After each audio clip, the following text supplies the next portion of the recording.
8-year-old Janine Thomas is suing her ex-boyfriend, 27-year-old military reservist Arthur Kelly, for damages from an assault and for The suit contains two parts. First, the defendant, who was your ex-boyfriend, you claim assaulted you in July of last year. Is that right? That's correct. And you want several $1,000s as a result of that assault. Then you claim that a month later you let him borrow your car and he totaled it and it's impounded or something, and you can't get a driver's license until you pay the impound fees and towing fees. So you want him to take care of those fees as a result of totaling your car. That's correct. So let's deal with the assault first. Okay. Were you living together at the time of this assault? We were. And how long had you been living together? About 1.5 to 2 years. And tell me your version of the events surrounding the assault. Well, we moved out here. We got here in April from Delaware, and we hadn't been getting along like you should be getting along in a relationship. So things were difficult. And on July 21st, we had a really big argument. There was a party happening that weekend, and we were all going to go. And I stood in the doorway as he was trying to leave. And You were arguing at the time? Yeah, we were arguing. Verbally? Verbally arguing, yelling, slamming doors. I slammed a door. So he said, I want out of here, and started to leave? No, he didn't start to leave. We were downstairs and we were talking about it because at first... Okay, but you said you stood in the doorway, so he wanted to leave. At that time, and I didn't let him leave by standing in the doorway. Why were you preventing him from leaving if things were getting too hot? Because I didn't want to be fighting with him, and I wanted to talk about why we were fighting. It was all little things. I don't even know why we were fighting at the time. All right, so you're blocking the door. Right. And what happened? He picked me up and threw me, and then he kicked and punched me. That's a lie, Your Honor. Just a second. He picked you up and threw you where? Well, I was standing in the doorway. He was standing in front of me to leave. So he picked me up and threw me behind where there was a roll of carpet laying because the basement was being remodeled. Okay. And I landed on my would have been right side from standing here to being behind to laying on this side. Okay, so you landed on your right side. Right. And so I had bruises here and here on my thigh. Yes. He kicked and punched me about 3 times per Where did he limb. punch you? In my, what's this, my forearm? The same place that you fell? Right. I was on the floor and he came and he kicked and he punched me. Did you seek medical treatment? Yes, I did. I'd like to see the report. This is a letter from my psychologist. I'm not interested in the letter from your psychologist. If you sought medical treatment as a result of your injuries, you have a report from either an emergency room or I didn't from a go doctor. to the emergency room. I called 911. Do you have a police report? They did not give me a police report. And this is what I have that I called 911. He was on probation Because from he Delaware. didn't. And I have a picture of my leg that is bruised from him kicking and punching me that he didn't do. I also have a protection order that I filed as a result of this. Ms. Thomas, I want to ask you a question, madam. He's trying to get out of a situation. I see a mark on your leg. That's a bruise from a kick. Maybe. He said you tripped over carpet, but there's no question that he was trying to get out of that situation. Let's go further for a second, Ms. Thomas. After this alleged brutality, you continued to live together. If I can explain. Just answer my question. Yes, we continued to live together. On what date did you lend him your car? I lent him my car September 15th. Okay, so you lived together for at least 2 months after this incident occurred. I didn't want anything to do with him, and he begged. He said we could go to therapy together and get help for this problem that he had, and that we could work it out because he wanted to spend eternity with me. Okay, Ms. Thomas, and so, listen to me. You claim that he assaulted you, brutalized you. You did not report the fact that he brutalized you to the police. No, because he was on probation. I didn't want him to get in trouble. I just wanted him out of my life. In fact, the day after all he was trying to do was leave the house. I packed all of his things for him, even. Just a second. He wanted to leave. You were arguing. He wanted to leave. By the way, did you go to that party that weekend? Me? No, he did. And when he got back, all of his clothes were packed and tarped on the porch so he could get out of my life. Fine. So that was the 3rd week in July. July 22nd, when he came home. Okay, so all of his stuff was packed? Yes. Did you leave? No, ma'am, I did not leave. All right. Now, you want to tell me your version of the events of the 21st of July? It started off in the morning. I knew that there was a party, and Janine and I had been getting along like sort of like an ocean, up and down. And the morning was pretty nice, and I asked her if she wanted to go to this party with me. And then I don't know what happened throughout the day. We got to arguing.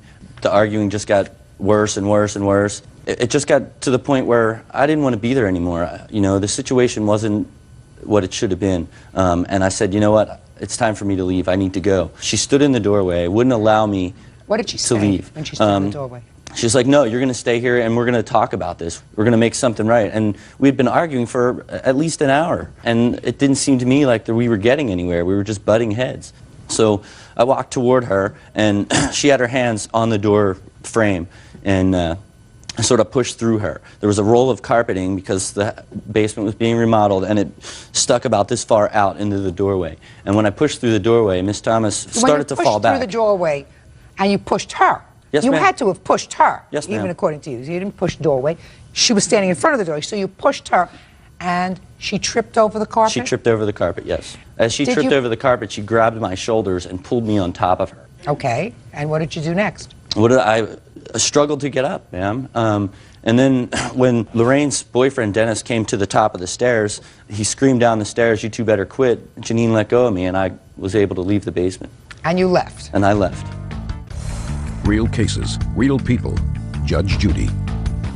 Janine Thomas says, during an argument, ex-boyfriend Arthur Kelly kicked and punched her.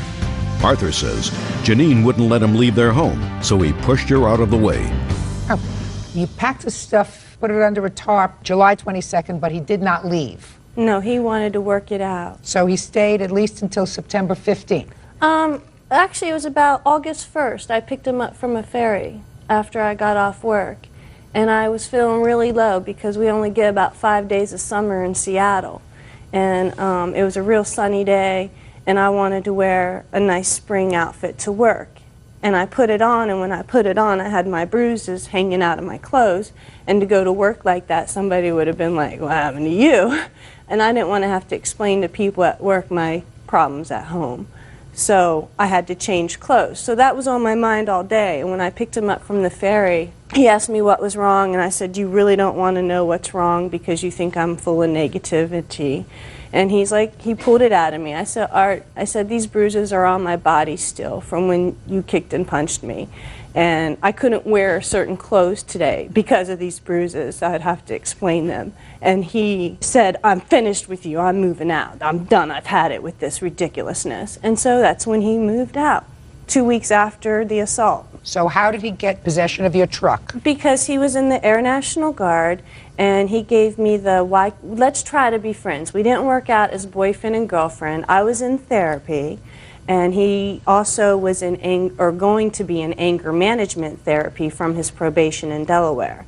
So let's be friends and try to get over this. So I agreed, and we tried to be friends. He would come over to the house, and then he had guard duty on the 15th and 16th of September, and he had no vehicle to get there.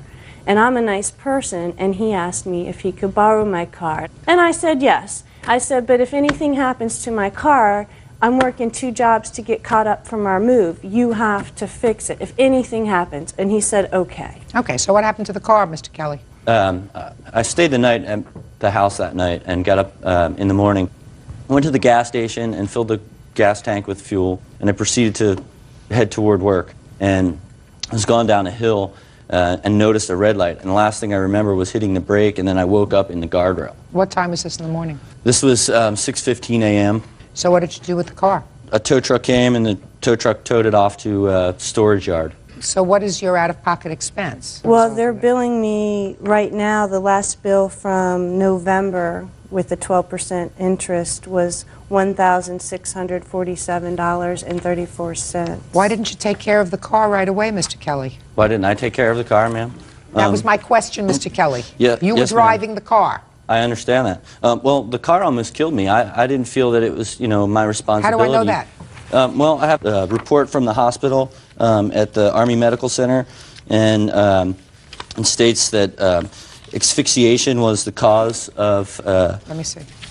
this, and How much did you pay for this car, Miss Thomas? $500. When I told him, I said, you know, after he totaled it, I picked him up. I told him he was glad he was okay. And I said, but the only thing I ask of you is that you replace it with a comparable car. I don't care what kind of car it is, as long as it's run and it's registered. Sir, let me tell you what happened. You reported to the doctor, patient, that's you, having just filled up the gas tank, known exhaust leak into car. Does that mean that you knew that there was an exhaust leak? Yes, ma'am, I knew that. Oh, so if you knew that you were taking a car that had an exhaust leak, who do you expect to be responsible for that? I didn't know that it was going to knock me out. How do I know that? How did she know that? I drove it for Just a second, how did she know that? Mr. Kelly, Yes, ma'am. you told the doctor that you know that this car that you just filled up with gas has an exhaust leak, and you smelled a strong odor of gasoline. Yes, ma'am. So, you took the car as you knew it to exist. It existed as far as you were concerned, and it had an exhaust leak. And if it almost killed you, so you die, you die. You didn't die. You just damaged her car, and you have to pay for it. It's not as if she kept something a secret. He helped me buy the car. I don't care whether he helped you buy I it or not, suggest Miss Thomas. she shouldn't buy the car. She shouldn't have bought it, Yeah. and you shouldn't have borrowed it. But if you borrowed it and you wrecked it, you got to pay for it. Another thing, Mr. Kelly, what kind of anger management classes were you going to as a result of probation that you were on previously? I went to a 10-week session with a counselor on Vashon Island. And that was a result of a prior incident? In Yes, what ma'am. state? In Delaware. And who was involved in that incident? That would have been a boss that I worked for. Her and her husband were in the midst of a divorce. That was a boss. It was not the plaintiff. No, it was not the plaintiff. And what were you charged with there, sir? I was charged with disorderly conduct. You pled guilty to disorderly conduct. Yes, ma'am. You weren't charged with Okay. disorderly conduct. Mr. Kelly, I'm 10 steps ahead of you, sir. You pled guilty to disorderly conduct. You were charged with... I was charged with nothing. I had probation. No. Mr. Kelly, you're not a dumb man, Oh, are you? my charges, okay. Initially, it was possession of paraphernalia and disorderly conduct, ma'am. No assault? No assault. What kind of paraphernalia, sir? A pipe that I had used for tobacco that I was bet you given used to for me. tobacco. That was given to me by the woman that. I don't care, sir. And I don't believe that you were charged with a discon. I believe that you probably pled guilty to a disorderly conduct, but I don't believe that was the charge, Mr. Kelly. You want to think about it again, sir? What were you charged with regard to this boss? I don't understand your question, ma'am. The question was, what were you charged with? My charges, ma'am, were disorderly conduct and possession of paraphernalia. Tell me about the incident, Mr. Kelly. The incident was the police had been at the frame shop where I worked, and the bosses were having this not-so-nice divorce. One boss, she was in the frame shop the day I was working, and the police had already been there, and they explained to her not to take anything that wasn't solely hers. And she was taking stuff, and I explained to her that she shouldn't be doing this. Right. And Go we had ahead. an argument. And you had an argument, just a verbal argument. A verbal argument. You had a verbal argument, and as a result of that verbal argument, you had to go to anger management classes. Yes, ma'am.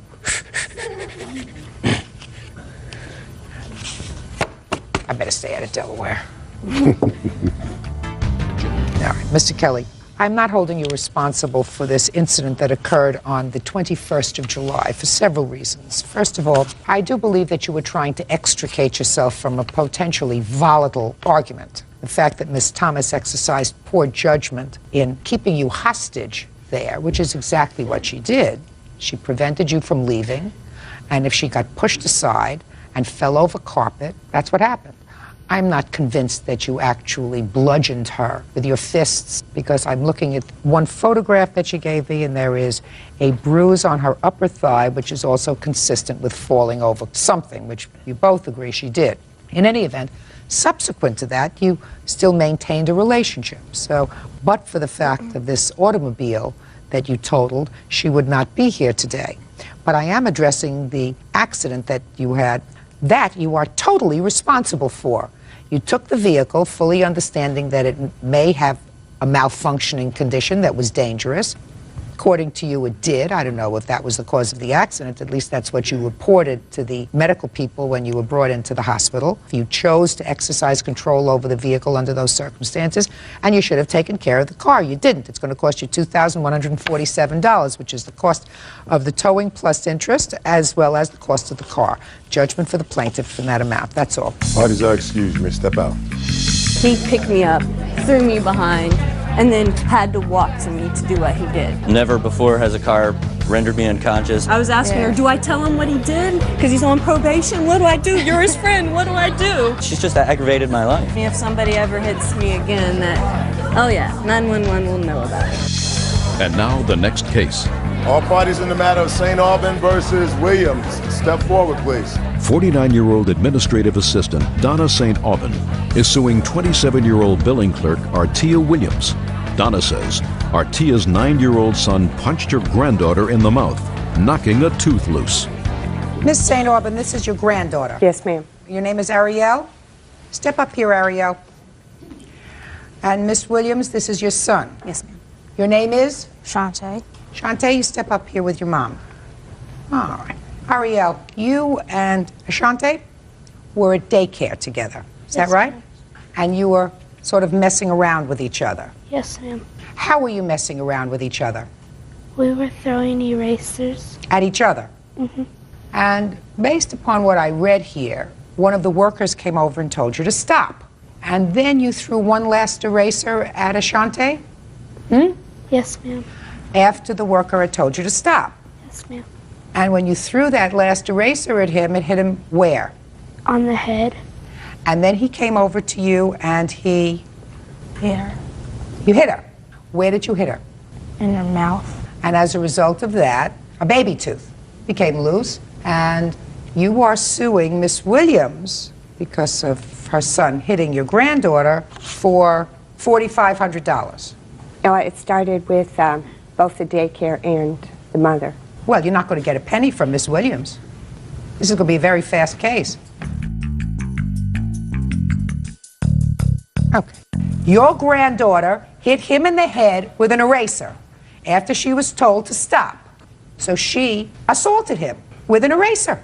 And he retaliated by hitting her in the mouth. Why is that a lawsuit? Because she got hurt and he didn't? No. Well, why? Because the daycare worker told me that he started it, and then she threw it back, and then he come back. When she threw it back, he come back with the fist. No. Your granddaughter just told me that they were messing around with each other, throwing erasers. The daycare worker told him to stop. He stopped. She didn't. Right. She hit him in the head. He hit her in the mouth. Case is over. Your case is dismissed. Goodbye. Now, this is case number 437 on the calendar in the matter of Yukevich versus Seiss. Parties have been sworn in, Judge. You may be seated. Ladies, have seats, please. Ms. Yukevich, you were a waitress in a restaurant. Correct. The defendant was there with a group of family members, a large group of family members. Correct. And it is your claim that while there, she assaulted you. Yes. And you want to be compensated not only for the assault, but for your lost wages and your pain and suffering. Yes. The defendant says she never hit you. Were you the person who was serving the defendant's group? No. Tell me what happened. Well, that party had been sitting there for a while, and they were drinking a lot. And I was in the section next to this large party, and I had a couple of tables there. And throughout the night, they were having problems, my tables with the large party, because the large party was kind of getting out of control, standing up, backing into my tables. And I believe that woman right over there was smoking in the non-smoking section, and a table had asked me, to tell the woman to stop because it was bothering them, and they were in the non-smoking She was section. just standing in the... Just standing in the non-smoking, smoking. So I walked up to her and I proceeded to tell her, ma'am, you can't smoke here, this is non-smoking. She then proceeded to get very defensive with me. And What did she say? She said, we're leaving. You can't tell me when to leave and what to do. I can stay here as long as I want and do whatever I want. And I said, you can, ma'am, but you can't smoke here. And she proceeded to say the same thing, call me some names like, you white gringa, weta. And I said, you know what, if you want to be a grumpy old woman, be a grumpy old woman, but do it somewhere else. And I walked away because I knew the situation was going to get out of control. So I went to go tell my manager what had happened. And as I was walking around, she came running up to me excuse me, you white bitch, you white bitch. That's her.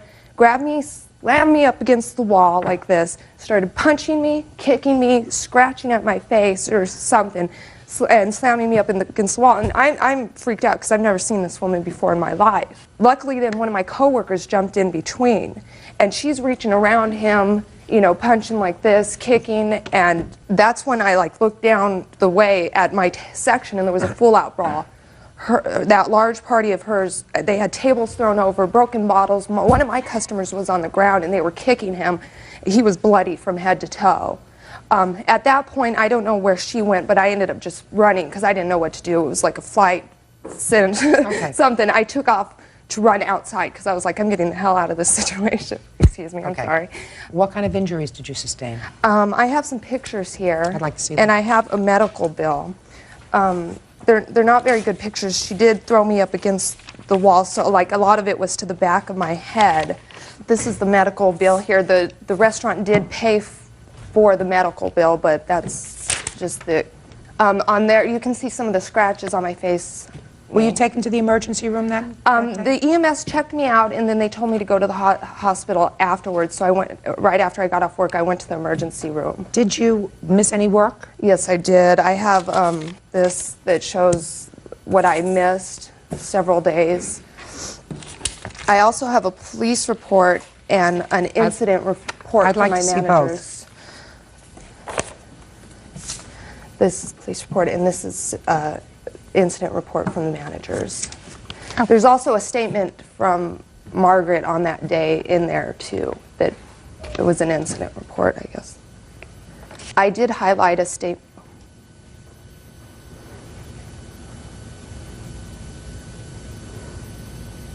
Okay, Ms. Saez, now I'm ready to hear from you. You were having dinner with your family. Go ahead. Yes, but I believe we were there a different day because what she's saying is not at all the incident I was involved in. We were a party of 23, 5 generations. The incident, the way it started was I was walking Grandma out. She was walking out ahead of me. My witness was walking out ahead of me. And I sent Grandma off with someone else because I saw that they were having words with each other. The part where I walked in is where Hazel says, I didn't know we had a time limit, is what she told her at that time. Who's Hazel? This is my witness. Hazel's my niece. I didn't know we had a time limit. Right. So anyway, if you want, Hazel can tell you how the incident started with her, and she can tell you what went on. So that's what you heard. Go ahead. Okay.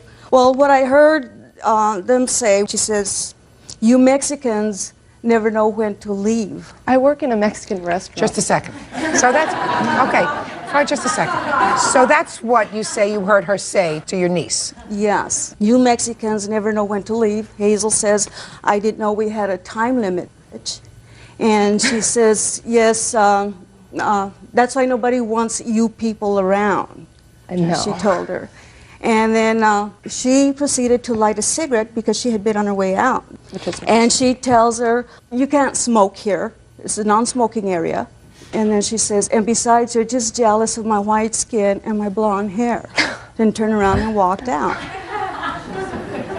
Go ahead. So, you know, like, blood started boiling, but my daughter grabbed me at this time because there were some friends, other friends of ours there that we hadn't seen in a while. So then afterwards I went looking for her. I felt she was being very rude. I approached her. I was on my way to approach her to discuss the situation. I put my finger up at her to, you know, to make the point. The 2 bus boys jumped me at that time, grabbed me, and I do have some injuries and some, I'm disabled.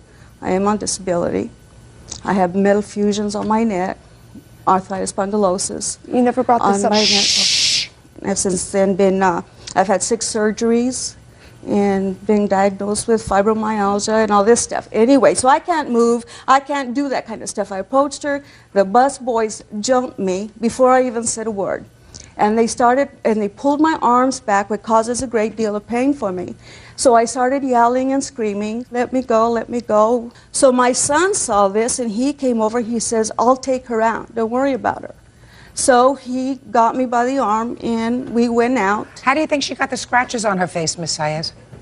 I have no idea. As a matter of fact, if you don't mind, I'd like to see the pictures because APD and the fire department were there. They checked her. And, you know, according to the police report, it says that they just let her go. It says battery, but they didn't arrest me. Had they found any marks on her or anything, and it's an assault, they would have arrested me. They said they couldn't arrest her, that I would have to press charges. They didn't even arrest the people that assaulted my customer, and he was bleeding from head to toe. Real cases, real people. Judge Judy. Waitress Michelle Yukevich says she was assaulted on the job by customer Margaret Seiss. Margaret says Michelle insulted her with a racial slur. So my question to you is, why didn't you press charges on her? Is there any reason? Oh, it took me 45 days to get the police report, like seriously. And then I was waiting to go down and press charges. I know it's been a little while, but I mean, it's been in the back of my head. It's not going to happen. Okay. Had I hit her? Ms. Saez, I believe you made contact with the plaintiff. Let me tell you that. No, I didn't. Let me tell you why I believe you made contact with all of your disabilities. Because when someone is assaulted, they want the person responsible to compensate them or be punished. If she were assaulted by somebody else, you wouldn't be here. She said that you assaulted her. According to your own statement, you were hot, you got furious, according to you, when you heard her make comments to your niece, and you were hot then. Then you went back to find her. And you didn't go back to find her just to have a discussion, because by that time, things were starting to get rowdy between the tables on your side and the tables on the other side, because this looks to me as if it turned into a free-for-all. So you had not only the opportunity, but you had the mental capacity at that moment to strike out at her. Your Honor, I wear these rings all the time, plus other ones. I just toned it down a little bit. These would have left some big bruises had I punched her. Look at the way the tables are set in the restaurant, there is no way that you can get her against the wall. And on her police report, she says on here that I was smoking and that I was seated in a non-smoking area, which I wasn't. Police got confused, but the whole story, the story that I get in the complaint... No, but she says that she came back. Listen and to me, she the stories didn't that talk to me, the stories she talked that, to her. The stories that you both told today are totally consistent. Now, the police, in the course of taking down a report, may not get everything right, but the stories that you both told me today were consistent with regard to what happened with your niece, that she told her not to smoke, whatever words were exchanged. And I'm not sure that I'm getting the whole story about the words that were exchanged, because it seemed to me absolutely ludicrous for the plaintiff. What she said is an absolute lie, Your Honor. All I have to back me up is the truth. Yeah. And when he swore me in, I swore to do that. I would never was the word gringa used, anything like that. Nothing like that was ever said. I don't know where she got this from. Just a minute. But according to you, the word was said. Oh, it was. Just a minute. According to you, the word bitch was said by your niece. Yes. That's what I'm saying. I'm telling you the truth. Yeah, I believe that. What I'm telling you, Ms. Saez, is that what the police took down quickly in their notes did not reflect what happened on that day, which was basically she told her not to smoke. They get into some words. You're overhearing words that they're getting into, and you decided to have a confrontation with her, which you did. You not only decided to have a confrontation with her at that moment that you heard it, but you got rid of your mother or your aunt or whoever else it was, and you went back to find her.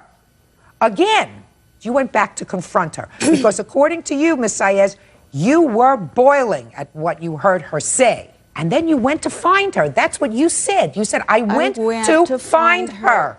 Because she was making such horrible racist remarks. And unless someone is there to receive those names, if you're not there at the other end, will never know how you feel. You feel humiliated, degraded. She made me feel like an alien. Oh, and I don't mean like an alien from across the border. I'm talking about from Mars or something. Never did that. You are a grown-up, madam. Grown-ups know that words... I understand that. Words are different from acting physically. When someone is being a racist, yes, it is going to cause problems. No one likes to be labeled with names. So what kind of problems is it going to cause? What kind of, hey, Miss Saez, you see what you're doing? Exactly. This is what she was doing. No, this is what you're doing. And this is why I got angry. And unless you're on that receiving end, you got angry and you hit her. It's going to cost you $2,500. Receive that. Period. End of discussion. Sticks and stones break my bones. Names will never hurt me. You report it to the manager. You never go back to the restaurant, but you don't go over there and assault her. Judgment for the plaintiff in the amount of $2,500. That's all. Thank you very much. Parties are excused. You may step out. None of that ever happened. Absolutely none of it happened. Margaret, you know, proved my case just by her actions. Knock the out of the person, if you can. And now the next case. All parties in the matter of Dagrapont versus Sierra. Step forward, please. 67-year-old Paul Dagrapont is suing 28-year-old car salesperson Vanessa Sierra for the cost of a new puppy. Paul says when his granddaughter's Maltese was in Vanessa's care, the dog ran away and was hit by a car. Your granddaughter, I assume this is your granddaughter, had a little Maltese dog, and she wanted to breed and have a litter of puppies from her dog. You got the defendant's name. The defendant had a male Maltese. You brought your granddaughter's dog to the defendant's home for the purposes of having this liaison. Correct. And left her there, Yes. which was standard procedure, I assume. Is that right? I've never bred a dog before, so I don't know what standard procedure is. I haven't either. Well, hopefully the dogs know better than you do what's going on. In any event, having done that sort of thing a couple of times myself, that's what usually happens. You bring the dog and they try to get acquainted so that there is a little, for want of a better, there's a little foreplay. You know, they sort of get to know each other and like each other and stuff. But while the dog was in your care, the dog ran away. You want to be compensated for the dog because you believe it was the defendant's responsibility. Why do you think this was not your responsibility? It's not that it's not my responsibility. I'm really sorry for what happened. Of course you are. It was just a strange situation. No agreement was ever, like handwritten agreement was ever made. I mean, if I was a mean person or a bad person, I could have just simply denied having the dog. There was no proof or evidence that the dog was ever at my house. I don't understand that. If you were a bad or a mean person. He brought the dog to your house. Your agreement was that you were going to be paid for the breeding? Correct. Okay. How much were you supposed to be paid? We never agreed upon a price. We're going to discuss the fee later. Is that all correct, Mr. Dagrapont? Yes. So I still don't understand why you don't think you're responsible. The dogs were playing in the backyard and his dog got away. Right. The dog was brought to me on the day before New Year's Eve. I called him that evening to let him know that the dogs hadn't, as you called it, gotten acquainted or had their liaison, so to speak. They weren't actually getting along. My dog was chasing his dog around the house, and she didn't seem at all interested. He told me to go ahead and keep the dog overnight, which I did. I did inform him that I do work. I work the next day 9 to 9, and I would not be home. He asked me if anybody would be home. I told him my brothers and my father would. Okay. So he did ask who would be around. My brother put both dogs in the yard, and I do have pictures of my dog and the yard, which is completely enclosed. My brother went back to check on the dogs. He let them do their business because he didn't, this is very important, he didn't give me a leash. When he dropped off the dog, he didn't even come in the house. He just handed me the dog. I couldn't put the dog in the front yard to, you know, do its bathroom business. So we put him in the backyard, my brother did, and when he went back, within half an hour, the dog was gone. They went out, we spent the entire New Year's Eve. Did you find out how the dog got away? No, that's the thing. I have pictures. My dog was still in the yard. My dog didn't get out. We don't know how the dog got out. Maybe somebody stole her. Yeah. Somehow the dog got away. Right. And I'm not disputing that fact. So you have to pay for the dog. Well, I mean, the dog should have been picked up earlier in the day. I wasn't home. I mean, I'm really sorry for what happened, and then... Miss Sierra, dog was entrusted to your care in a business relationship. You were going to be paid for the purposes of breeding the dog. If the dog was left in your care, was not returned, you have to pay for the dog. Simple! Did you replace the puppy for your granddaughter? Yes, we did. You did. And do you have the bill for the replacement puppy? We have pictures of the puppy. This is the new puppy. And these... Porky, how's the new puppy? Playful. Looks adorable. Step up near your granddaddy. A girl or a boy? A girl. What did you name her? Minnie. How old is she now?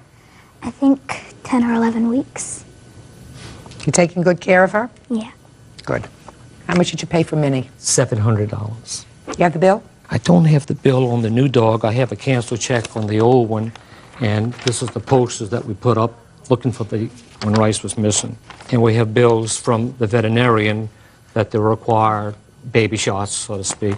Okay, let me see the bill for the Maltese, please, and the vet shots.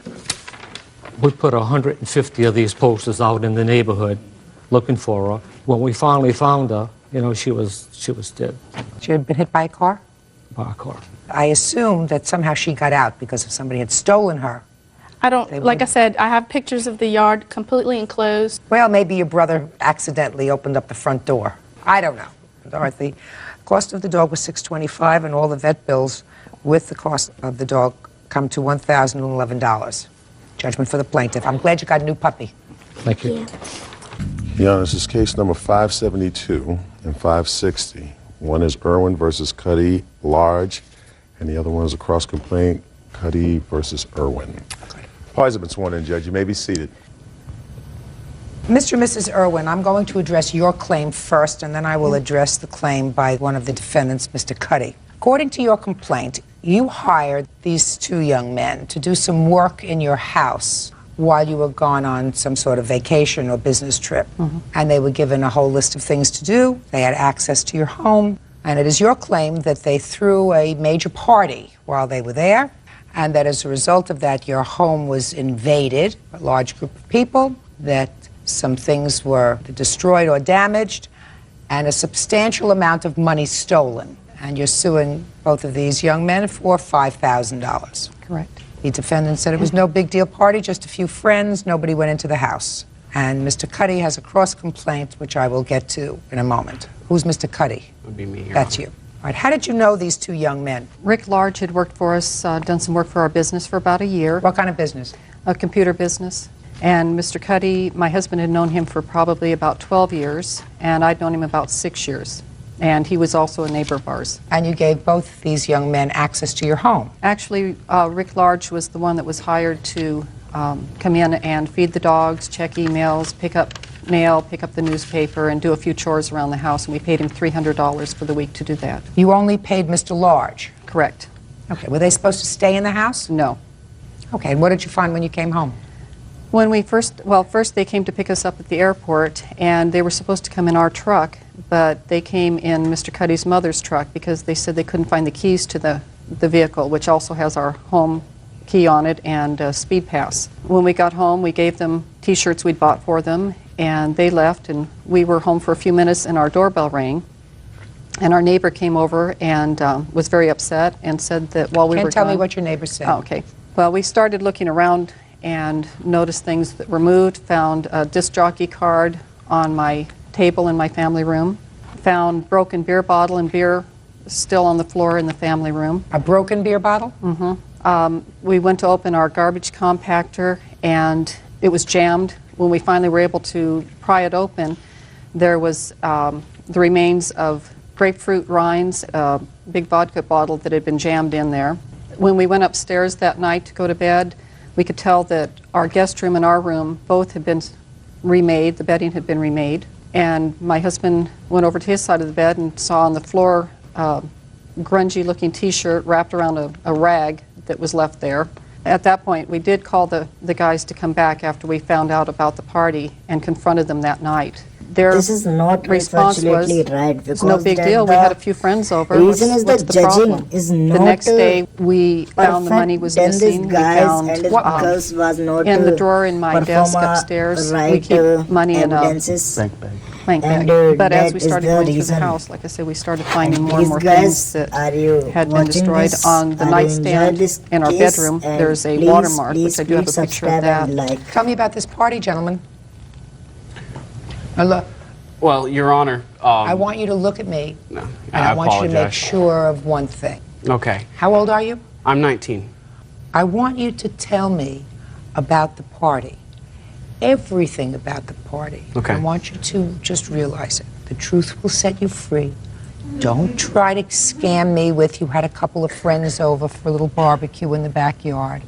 I want to know how many people were there, inside or outside. How many invited? How many uninvited? How many just showed up? How many people showed up? Approximately on Friday night, we had about 40 people show up. Oh, okay, so you had about 40. And how many people had you in, because I read your papers, so, but you know, I've had teenagers, so I know. I understand. Okay, good. So you had about 40. Your Honor? Could there have been 50? It's a possibility, yes, but it's not So likely. there could have been 50. How many did you invite? I personally didn't invite anybody to the party. Who did? That would have been Rick. How many did you invite to the party? 3 or 4 people. Shh. So you invited 3 or 4 and 40 or 50 or so showed up. Did you call the police? No, Why not? because everybody was having a good time. We were very responsible, kept the house locked at all times. Everybody was strictly in the backyard only, Well, and I people, didn't want to ruin a good time. well, Judge, Mr. the police were called. Just a second. Mr. Large, you know that your conduct was unacceptable. You had a party, you had alcohol at the party? Speak. Yes. Who purchased the alcohol? I purchased some of the alcohol. All right. How much beer did you purchase, sir? I didn't purchase beer. I purchased a bottle of gin, Yes. and that was it. You mean that 40 or 50 people survived for an evening of revelry on one bottle of gin? No, actually, people brought their own alcohol. Really? So they were smart enough to come and bring their own stuff. Now, so you want to tell me how many hours this party lasted? I don't know, about 8. All right. So are you telling me, sir, that in an 8-hour party where everybody was drinking, nobody had to use a bathroom? No, actually, they did, and I instructed them they weren't to go in the house. So where did they use a bathroom? Where did they go potty? I told them that they needed to go to a McDonald's down the street or somewhere down the street. Sure. Real cases, real people. Judge Judy. Diana and Stephen Irwin claim former friends T.J. Cuddy and Rick Large were hired to look after their home. The Irwins say the boys threw a wild party and trashed their house. So who slept in the beds? Nobody slept in. I slept in a guest room, on the guest room bed. Well, is that part of your agreement? Well, That you were supposed to stay in the house? they let me, I actually live with the Irwins. They told me they treated me like a son. They had welcomed me everywhere. You know, they said, you're Was welcome. it your arrangement on this weekend that you were to stay in the house? No. Miss Irwin? Yes. Let me make myself clear. We are not going to entertain your missed money. Right. And I'm going to tell you why. Because it doesn't sound logical to me that somebody goes away and leaves 2 young men with access to their home and leaves what you claim was $8,000 in cash in your top desk drawer. Doesn't sound kosher to me. So I'm going to entertain your claim of whatever damage was done in your house, because I believe that both of these young men are absolutely responsible for that. Because if they invited 3 or 4 people and 50 people showed up, the first thing that you do if you are responsible is you get on the phone, you call the police, and you say there are people trespassing on this property and I want them removed. They chose not to do that because, according to Mr. Lodge, they were all having a good time in this party that lasted 8 hours. To me, a party lasts 4 hours and then your company goes home and that's it. So, tell me exactly what was damaged, how much it's going to cost to fix it, because that they are responsible for. Well, we did also, I did want to say that the police were called 2 nights. It was a long party. It was a long party. Well, and the you one... know that you don't leave teenage boys in your house, 19, 20, 21 years old, in your house and say, the house is now empty. Because you know what happens? The word gets out into the street. Party! And everybody comes. They did note that they had planned the party well before we were out of town even. Right. And how did they do that? Did they do that by hiring, according to what I read in your complaint, a disc jockey? Yes. Was that disc jockey hired 3 weeks in advance? No, ma'am. When? We called the disc jockey 2 hours before a party. 2 hours before the 3 or 4 people that you had invited arrived? He was one of those. Huh? He was the person. 2 hours before the 3 or 4 people that you were having over for intimate barbecue in the backyard arrived, you called a disc jockey. Well, Your Honor, the disc jockey was a personal friend of Rick's, and when he called his friend, the DJ, he was at another party, and instead of keeping that party there, he decided to bring it with him. That's how all those people ended up at the Irwin's house. They get put off the premises by the Police. Yeah. We understand that what we did was wrong. That Perfect. night. So then let's get to it. How much damage was caused? We had to have the house rekeyed because we found that the... You're absolutely right. Rekeyed. How much? Let me just get out my little calculator. 75.75. 75.75. The What else? car had to be rekeyed, 96.54. No, on the table, I don't know how, or the nightstand, I don't know. I haven't gotten a quote on how much it will cost to fix the ring that's on there. Do you have a picture of it for me to look at? Yes, I do.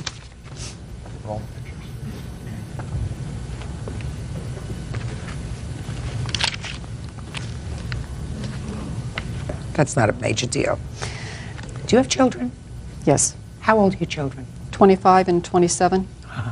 Ever left your children alone over the weekend and had a group of people over there that you didn't invite? Yes, but they're much more responsible than that.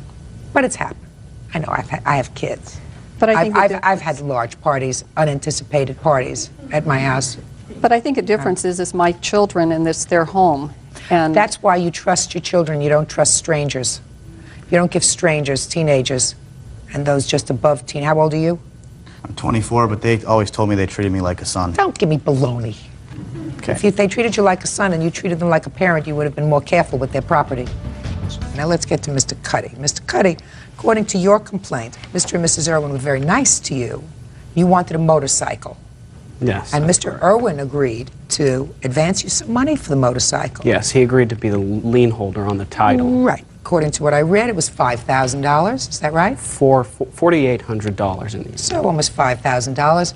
You put in $1,000 and he paid $4,000. Is that right? That's correct. And then he repossessed the motorcycle. That's correct. And you want the money that you put down on the That's motorcycle. correct. That's your claim. Where is the motorcycle now? It is in storage. And the title is in your name? Yes, that is correct. Okay, then you have to return to him $1,009.46. But, Your Honor. Yes. I'm stuck with a bike, and I have a consignment agreement from the dealer that shows that clearly that the value of the bike now, I'm going to take a loss. Listen to me. If there's bad business on your part, but I can understand Mr. Cuddy. He put in $1,009.46. He had an agreement with you. It was a verbal agreement that you were going to be the lien holder on the bike, and he was going to pay for it. You cannot keep that bike and not give him back his $1,000. You can't do it.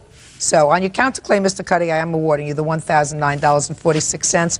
On your claim, Mr. and Mrs. Irwin, for these boys doing damage to your home, you are entitled to $197.29 with the admonition to you, keep strangers out of your house and don't give them access to your house because it's always trouble. And with the admonition to you, Mr. Lodge, that if you say to me that these people treated you like you were a child of theirs, one of theirs, and was very good to you, you certainly didn't respect them nor their property in a way that I would like one of my children to behave. That's all. Parties are excused. You may step out. Their house looked better when we left than when we got there. The reality was it was 2 nights of parties and a barbecue. He said that the next time Diana went out of town, he wanted us to throw a party again and invite him. It's closure. That's what we purpose of coming. He's a shady guy. I mean, he's really a slime ball. Hopefully we can all move on with our lives and just go forward. And now the next case. All parties in the matter of Solomon versus Guerrero, step forward, please. 23-year-old administrative assistant Desiree Solomon is suing her former live-in boyfriend, 31-year-old salesman Anthony Guerrero, for carpeting, a bedroom set, and a cell phone bill. Anthony is countersuing. He wants the big screen TV. Ms. Solomon, according to your complaint, you and the defendant were in a relationship. You moved into a home that was owned by the defendant's mother. Correct. You say it was in relatively poor condition at the time. The defendant had his daughter living with him. Is that right, sir? Every other weekend. You worked on the house, cleaned the house, painted some painting. But in addition to that, you claim that you purchased carpeting for the house. Correct. You purchased a bedroom set for the defendant's daughter. Correct. And then there was an issue of a cell phone bill. You separated because you claim there was some sort of an altercation with the defendant, and you want to be reimbursed for the carpeting, the cell phone bill, and his daughter's bedroom set. The defendant says that the carpeting was your idea, that the bedroom set was also your idea and a gift to the child, and he doesn't know anything about the cell phone bill. We'll get to that. But he is counterclaiming because he says when you left, you took a large screen TV that belongs to him. Correct? Yes, ma'am. Okay. When did you separate? September of 2001. When was the carpeting purchased? August of 2001. Now, tell me about the carpet purchase. I spoke with Mr. Guerrero, and he didn't have good credit because he had a bankruptcy on his credit due to a DUI, and I purchased the carpet for the house. No, that doesn't tell me anything. That doesn't tell me that it was a loan. Well, he knew that was an agreement. He told me he would pay me back for this carpet if I purchased it for this house. Tell me the conversation as you remember it. I think I remember it. We talked to each other on the phone, and we came to the agreement. He had some green carpet in there that was his mother and his stepfather lived in, and he smoked, and the carpet was just kind of like riddled with smoke, and his dad, I think his stepdad was like alcoholic, and it just didn't have a good smell to it. Let me hear the conversation. Usually when two people are living together and they want to buy something, they say, listen, the carpeting is really gross. Right. And let's get rid of it. And that was the conversation, and he agreed to pay for the carpeting. Is that right, sir? No, ma'am. Let me hear the story. Your Honor, if we would have had a conversation like that, we probably would have had it at the house where we sit down and made a decision Tell like me that. There was how no the carpeting came to be put down in the house. She went to the carpet place, picked the carpet out, picked the design of the carpet, made the color of the carpet all by herself, told me, hey, can you take this day off? I bought carpet, and they're going to be putting it in this day. Can you take this day off and be there to do it? I said, you did what? And she goes, yes, I got carpet. I go, why? Well, it doesn't match the furniture. It's green, and the furniture is, a beige color. And I'm like, I guess. I was there to when they put it in, but in no way did we have a conversation stating anything about, hey, let's go get carpet. All right, let me hear about the bedroom set, Ms. Solomon. Okay, Tony, when he moved into the house, I had my own bedroom set that I brought in, and he didn't have any furniture. I brought the furniture in. And of course, he wanted to get a bedroom set for his daughter, make the room kind of nice for her. So we went out together and purchased a bedroom set for his daughter using my credit also. So? He told me he would pay me back $100 per month for this bedroom set. Tell me about that. Actually, she wanted to get this certain bedroom set for my daughter.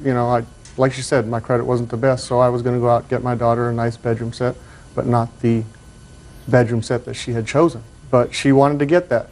Anyway, neither way, I have 5 canceled checks right here along with the receipts showing where I paid $500 to her with the furniture, or stating on it right there, furniture to Desiree Solomon. That was for your daughter's furniture? Yes, ma'am. Let me see it. And this is also a copy of the receipt. Did he give you $519 towards the furniture? Yes, and that was with the cell phone bills. He told me he was going to help me pay for the cell phone bills. Just a minute. This says furniture on it. Yeah, I know, but 1 month it was for cell phone bills. He paid me 2 payments in 1 month, and one was that to help me with the cell phone. How much was the furniture? $579, Your Honor. Is that right? Yes. So he practically paid you for the bedroom furniture. Correct. So what do you want? I'm wanting the carpet. The carpet. Carpet you're not going to get. Carpet, I don't believe that you had an agreement when you purchased this carpet that he was going to pay you back for it. I wouldn't have purchased the carpet if he wasn't going to pay me back. I don't have that kind of money.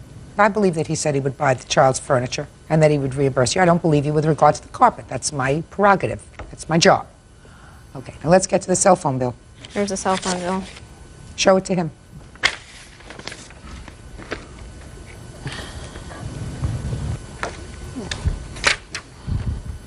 Your Honor, we broke up in September. She has bills here for October. Because you told me to keep the phone on and you would pay me. She has Because bills. I didn't want to get charged an early termination fee, $150. I don't even know what she has on here. It's your phone number. Did anybody use the phone after you separated? Yeah, he did. Did you pay any of those bills? No, ma'am. You did not? All right. So I asked her to send me a list so I could look at phone numbers, Your Honor, and she sent me one piece of paper saying an amount on there, and that was But now you looked at the bill. Yes, Your Honor. Okay, and how much is that bill? Altogether, $399.17. So between that and the $79 that he owes you still for the furniture, because he only gave you $500, the furniture was $579, that's $478. Correct. Okay, good. Now, tell me about this big screen TV. Your Honor, one day I came home from work. She's a very materialistic person. She wanted this, she wanted that in the house, she wanted everything perfect in the house. So she could have people over, show everybody how nice our house was. Good, but that's what women do. Fine. Women nest. I come home from work one day. Mr. Guerrero, women nest. You don't care if the carpet is green and the furniture is orange. Men don't care about that. There are some men that care, most don't. Okay, so she's materialistic. She wanted her house to look nice. Right. So I came home one day. She says, I'm walking in the living room to the TV room. She's standing there looking like Vanna White with a big TV. And she tells me, this is for you. Now you can have your friends over here. Because there were times on the weekends where I was going to my brother's house, my cousin's house, watch football. They had big screen TVs. She goes, this is for you. I bought this. You can have your friends over here. So what you're telling me is she bought the TV as a gift for you. Right. And then when she left, she took it. Right. Try this, sir. This is so you can have your friends over and watch TV. Mm-hmm. Try that. Does that sound right?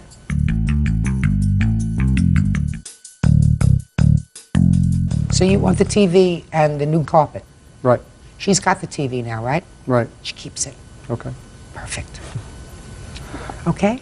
Yeah, I've been making payments on it. I had the statement here. He's suing for $3,000. I think it's kind of funny. The TV's only $2,000. Listen, you keep the TV. Okay.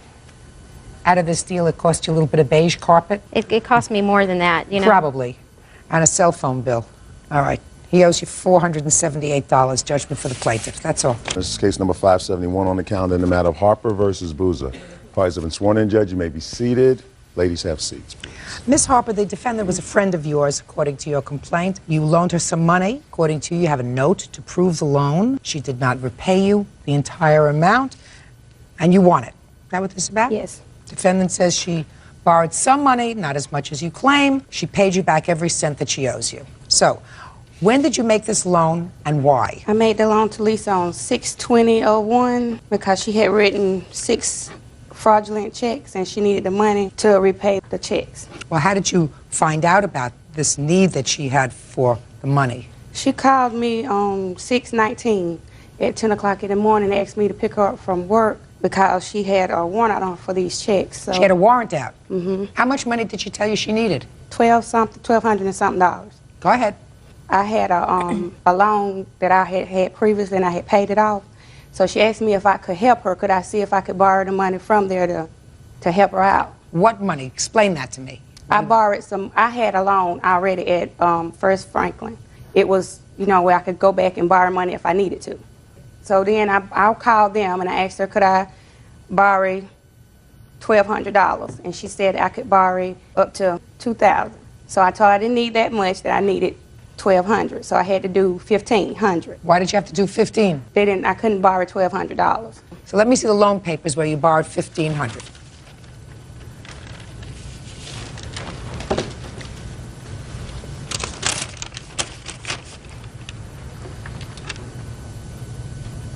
Okay. And the total payments that you had to make with all the interest that they add up was $2,280 on this $1,500. Yes, ma'am. Okay. Go ahead.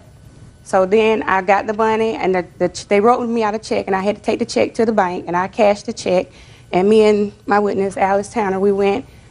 I had to pick Alice up to take her to work, so we went to Lisa's sister's house, and I gave her $1,480, and I had her sign.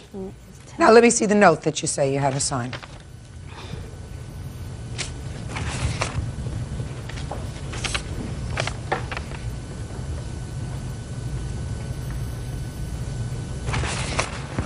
You show the defendant this and ask her if it's her signature. Is that your signature? Yes, it is. Fine. Okay, so I'm going to read this note. It says, I, Regina Harper, that's you, borrowed $2,280 from First Franklin Financial Corporation on 6/20/01 for Lisa Boozer, in which she, Lisa, agrees to pay $100 on the 20th of every month until the balance is paid in full. And you signed that? Yes, ma'am. Okay. So, how much did you give her back? Judge Judy, first of all, it was 5 fraudulent checks, okay? The total came up to $830. I have the receipts right here where I paid them. I had $100 of my own money. My mother gave me $30. Regina only gave me $700. I never seen none of the agreement that she signed with the loan company or any of that. You signed this piece of paper? Because she said she needed, she was going to get her bills consolidated, and that she needed to let them know that she was not paying that back, that I was the one that would needed to pay that back, not her. Me and her split it that. She needed money for school to pay school off to get her, her grades. She gave me $700 and she kept the rest of it. Well, how am I supposed to tell that from this note that you signed? How am I supposed to tell that? I mean, are you an unintelligent girl? No, I am not. Well, me and Regina both went to college together, and she knows this. If you went to college yes, together, ma'am. so you are clearly an intelligent young woman. This is a promissory note for $2,280, where you promised to pay back $100 a month. Now, I don't doubt that scenario could have happened. Yes, ma'am. I mean, you're an intelligent young woman. Why would you sign something like this? Because we were friends, and she said she needed the money for her new baby to get her bills consolidated so she wouldn't be in a bind. Very possible. Yeah. Now, you paid her back some. Let me see the receipts of what you paid her. I never got any receipts. I gave Regina cash. My sister was with me every time I paid her. all the receipts. She has made 3 payments. You never gave me a receipt. You never. Because you never paid You it. never gave You me never no paid it. receipt. I paid. Where you gave the receipt to? Don't fight with your each other. Listen to me. Don't fight with each other. Hell, I'm gonna have a receipt. Shh, don't fight with each other. Don't speak to She each other. wouldn't have a Don't receipt, speak. Judge Judy, because she never went and paid the loan. I had to go and track her down every 20th of the month, 25th, and go and make the payments myself, go to this place. How many payments did she make? She made 3. Of $300? She made 3 payments of 3, so that's $300, and I've been making them ever since. Can my sister please speak, Judge Judy? Sure. Come on, please. Go ahead. They made the transaction at my house, and it was $700 that Regina counted out to my sister at my house. Then we went and we paid on the checks. Me, my mom, and my sister went and paid on the checks. And I was with Lisa on a couple of occasions when she did make the payments to Regina. Regina came over to my house to get the payment. The young lady that's with her now, she don't even know where I stay. I never met her. It's my first time ever meeting her. And we went up to the hospital to also give Regina some money too. So, I have a piece of paper here. It is a contract. It says, I will pay back this amount of money. If there was a side contract that it wasn't going to be that much money, and I'm not doubting that it's possible that that happened, but I'm not dealing with an unintelligent young woman here. You're right. I'm dealing with an intelligent young woman. You have a contract. You agreed. It was notarized. You went in to somebody actually to have it notarized. The signature's notarized. So you were aware that this was a binding sort of contract. You know, Judge Judy, you know, it's ironic that this would come up after Regina was under investigation at Spummer Regional Medical Center for going into her baby's father, new girlfriend's files. And I told her, me and her went to college together, and we went through too much to get to where we was at. And if they ever came to me and asked me, was she the one that went in her files And they would see that found you out. pulled up her. All No, right, ma'am. listen, I'm not. No, ma'am. Listen to me. No, ma'am. You know you did it. Miss I don't Boozer, want Miss SCT. Boozer. Yes, She's ma'am. saying she don't have. Listen to me. I don't have S6. 1, She's 2, saying- 3. And you're out of here. I'm not a young person anymore. I don't like to shout. Cologne. You borrowed this money in June. Yes, ma'am. And the interest was substantial. And according to you, and even according to your witness, you made no more than 3 payments on the $700 because that's all she's prepared to testify to. Why didn't you pay the rest? Why? No, don't make up a story. Why didn't you pay the rest? I paid her the rest. I made, the last payment I gave her was January when I received the court papers. When you paid her in January, did you get a receipt? No. Then I don't believe you. And I'm going to tell you I why. paid her- Then I'm going to tell you why. Did you pay her by check? No. Then I'm going to tell you why. Because unless you are really thick, somebody sues you, and you want to make your final payment. And you say that I won't owe you anything, even though the amount that she was suing you for was different. If you give her the money, you at least say, at least this time, I'm going to do it by a money order so that I have a record. I'm going to do it with a receipt so I have a record. I'll do it by check so I have a record. But you don't just go and hand her the money in cash. So I don't believe you. Judgment for the plaintiff in the amount requested in the amount of $1,700. That's all. Parties are excused. You may step out. I think that, you know, she need to go get a life and find her baby's father. She never was my friend. And when she get back home, she will be picked up because she wrote another check in December. She goes into her ex-boyfriend's new girlfriend's files and finds out that she has breast cancer. And was going around telling everybody. Spartanburg and tell everybody. Stay away from this one. And now the next case. All parties in the matter of Oakley versus Graham. Step forward, please. 50-year-old construction worker Mike Oakley is suing 44-year-old contractor Hans Graham for running him off the road and assaulting him in a fit of road rage. Hans claims Mike started it. All right, you two gentlemen were in your cars, you don't know each other, and there was an incident that looked to me like a little bit of road rage. Mr. Oakley, you claimed that the defendant caused damage to your car. Yes. You want to tell me first when this happened? This happened November 9th, 6:20 a.m. Where were you going or coming from, sir? I was going to work up I-15 out of San Diego. Was it light or dark out? It was just getting light. What kind of car were you driving? 2002 Toyota truck. Okay, tell me what happened. I was in the second lane, which is right next to the fast lane, which I travel that lane. How many lanes are there altogether? There was 6. Go ahead. We were just going along, and who was with you? Donnie is he works for our company too. He's a carpooler. He rides with me. Okay. Driving along, and we got slow traffic in the second lane. It was down to about 60 miles an hour, and I signaled, moved over into the fast lane. Before I knew it, Mr. Graham was on my rear end, and he went to go around me in the second lane. He went past me and cut back into the first lane, and that's where he clipped me and knocked me out of control.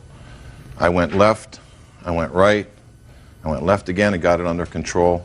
I pulled off the road because I couldn't go to the right, there were so many lanes. I pulled off. He had pulled off in front of me about 30, 40 feet.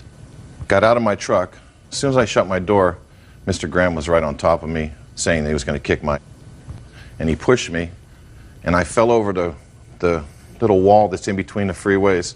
I got back up, went to the back of my truck, reached in for a hammer because I didn't know what this guy was going to do next. He came down the side of the truck, stopped there. He went towards the window and asked Donnie if he would like a little bit of this too, and he punched the window. The window didn't break, and after that he came back again, and he stopped and went back to his truck. He wrote down some information, I guess, and he threw the information at me, said I had to go to work, and he left the scene. All right, let me see the police report, please. Mm-hmm. What is that piece of cardboard that you have, sir? That's showing how the accident happened. This is Mr. Graham, or this is me, and this is Mr. Graham. He came up behind us. I guess this is the wrong way. Here we go. I'm sorry. Well, he was in the one lane. You're the red car. Listen to me. In the way No, you I'm have not that the red- diagram, I'm in the second lane here. I moved over, and when he went around... I said you're yes, the red yes, car. You're absolutely right. I'm sorry. Okay, you're the red car. Okay. So I moved over into this lane. Okay, and probably what you did was you cut him off. Is that right, Mr. Graham? Yes, ma'am. You cut him off. I He got in got front of him. angry. Yes. So he went around you Went around me. to get back in front of you to cut you off. Yes. And he clipped my front end. No, ma'am. Okay.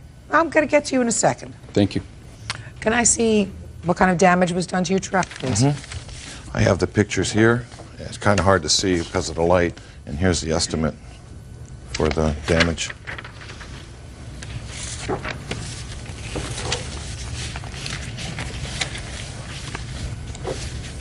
What kind of deductible do you have, sir? $1,000.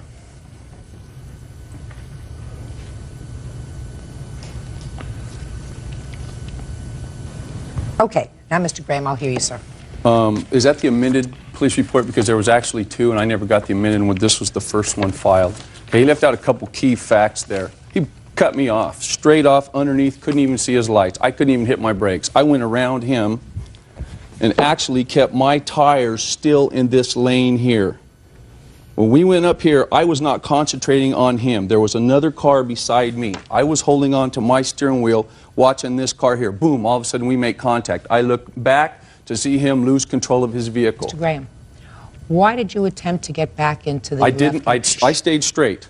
I went around him. When he made the lane change, he actually went too far over. I mean, he came in front of me quick, and he knows it. He knows he cut me off. You ask him point blank. He Mr. cut Graham, me off. that may have happened, sir. Okay, I didn't even see his lights. No, listen to me. That may have happened, sir. Let's say he didn't look before he put on his signal. Now, I have, in fact, in my lifetime, seen some drivers. They do the following. They put on their signal, then they change lanes, and then they look. And I'll say to them, no, you got the order wrong. The order is you put on your blinker, then you look. If it's clear, then you change lanes. That's not what he did. He went... Okay. So, Mr. Graham, do you think that he did that because he wanted to get into an accident or because he just wasn't thinking? He wasn't thinking. Right! Just stop right there.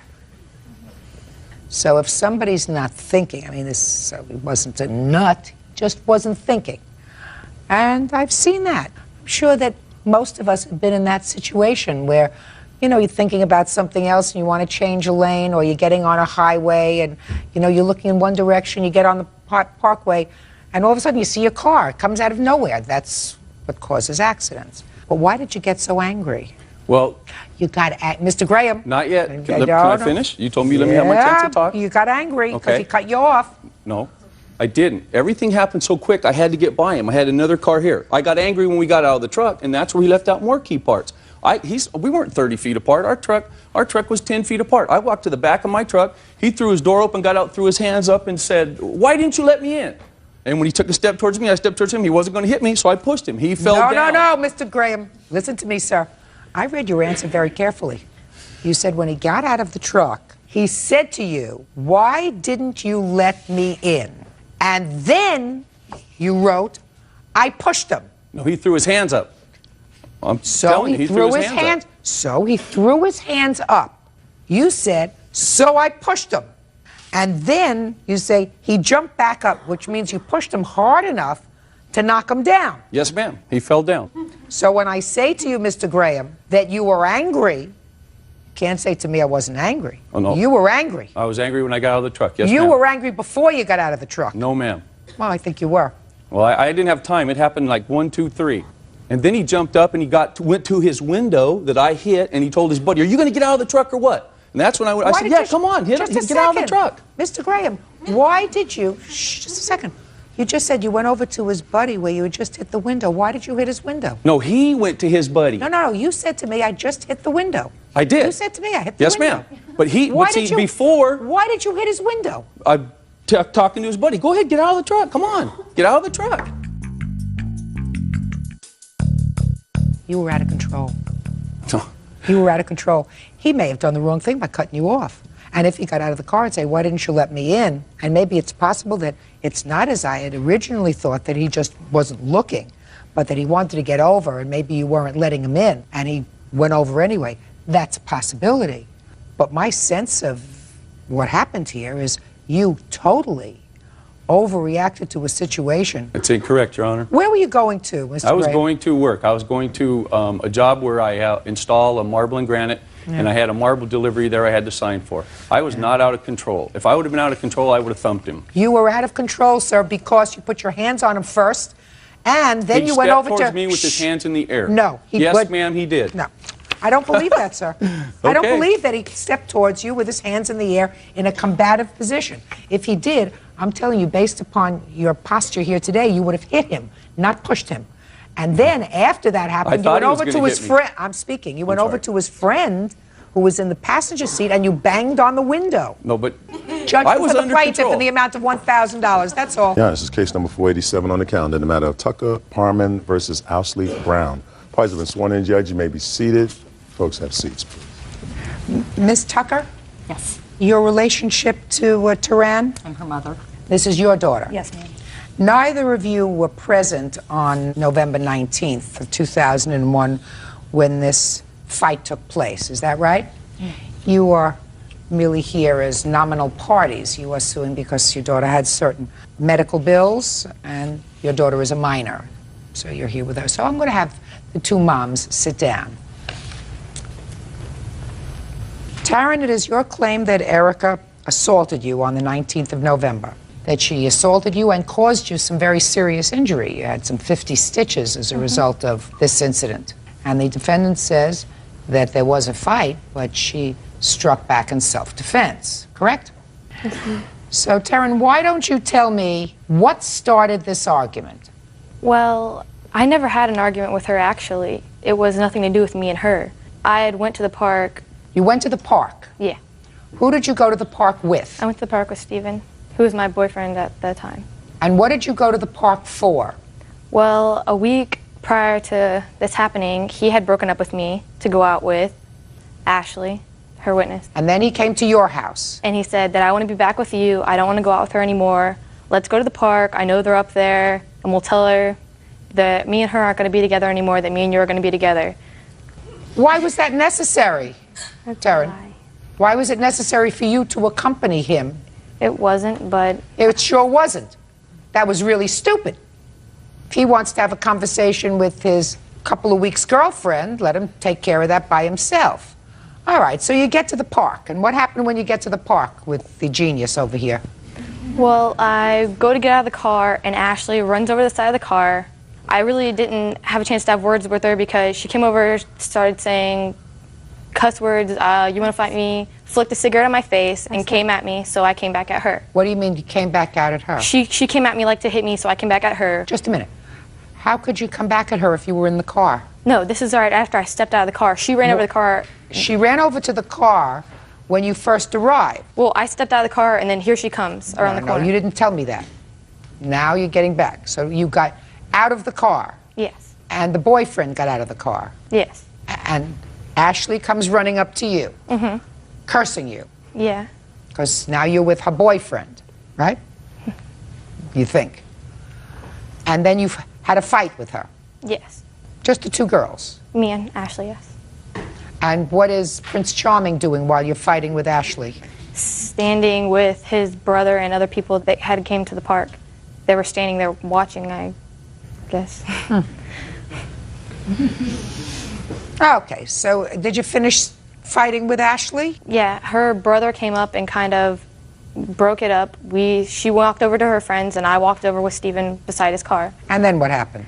Then Stephen's brother, who was there, were trying to get Erica to hit me. They're like, oh, fighter, fighter. She just beat up her friend. Just a second.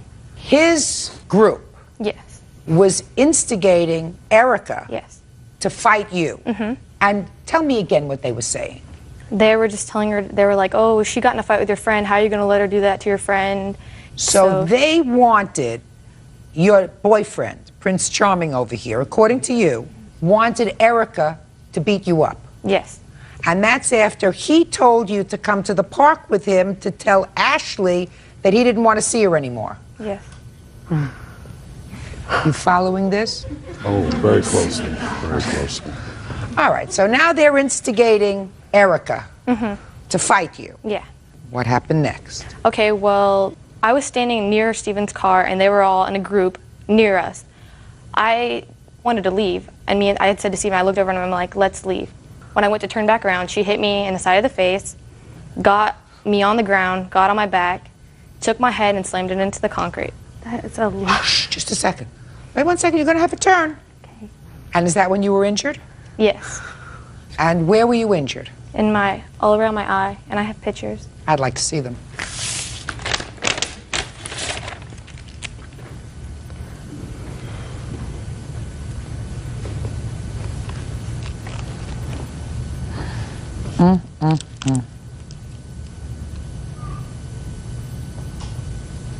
And these injuries occurred as a result of your face being slammed into the concrete? Yes. What are these marks on your back? Well, when she got me like onto the ground, I guess she dug her nails into my back. What finally stopped the fight? After she did that, I guess she realized what she had done because, immediately blood started gushing out. They looked, saw what I'd done, and everyone ran and got into cars to leave. What about Prince Charming? He came over to me, and we got in his car and we left. Now let me hear your version of the events. Well, her cousin Stephanie was at school one day, and she came up to me before all this stuff had happened and said that she went up to the park and Ashley ran from her. This is how it all started, okay? This has to do with later on in I don't the have a story. cousin named Stephanie, but... Don't interrupt her. Well, they said they were cousins. And she said that she ran from her. So I was like, that's not true. My friend wouldn't run from her, you know? I was like, that's lying. I was like, she's lying, you know? She got suspended from school for coming at me. Who did? Her cousin, Stephanie. Well, they said they were cousins. Okay. So she got suspended from school? Yeah. And this was before this happened? Yeah. Okay. Now, what happened on the 19th? Stephen and Ashley were at the park. They got into a fight. He said, oh, well, I'm going to get Taryn because Ashley broke up with him. So he was at the park first, Yeah. before he went to pick up Yeah, Taryn. we were all at the park without her there. And they had an argument. These two people had an argument. And she broke up with him. So he was like, oh, well, I'm going to get Taryn, you know, she's going to whoop your butt when I get back. So she picks Taryn up. Taryn gets out of the car. Oh, so you're the little twit that Steven's going out with. And she's like, yeah, you know what? And Taryn was like, oh, well, you know, calling her names, calling her a B, you know, saying dirty cuss words to her. And so Taryn hit her. And then Ashley hit her, and they were rolling on the ground and everything. Mike came over, got Who's him. Mike? Her brother. He came over, got him up, and Taryn was standing there, and she was like acting like a tough, like a bully or whatever. And so Taryn comes over to me. She's like, oh, so who's the one that got my cousin suspended from school? She's like, Erica, like that. And I was like, yeah, that's me. She's like, oh, well, I guess I'm going to have to fight for my cousin. And then she went like that, and she flinched at me, and she hit me, and I hit her. No, just a second. She flinched at you. Yeah. Make sure you tell me, listen to me. Make sure you tell me everything that happened. Don't embellish it to make it sound better, because I'm a truth machine. I know. Do you understand? Real cases, real people.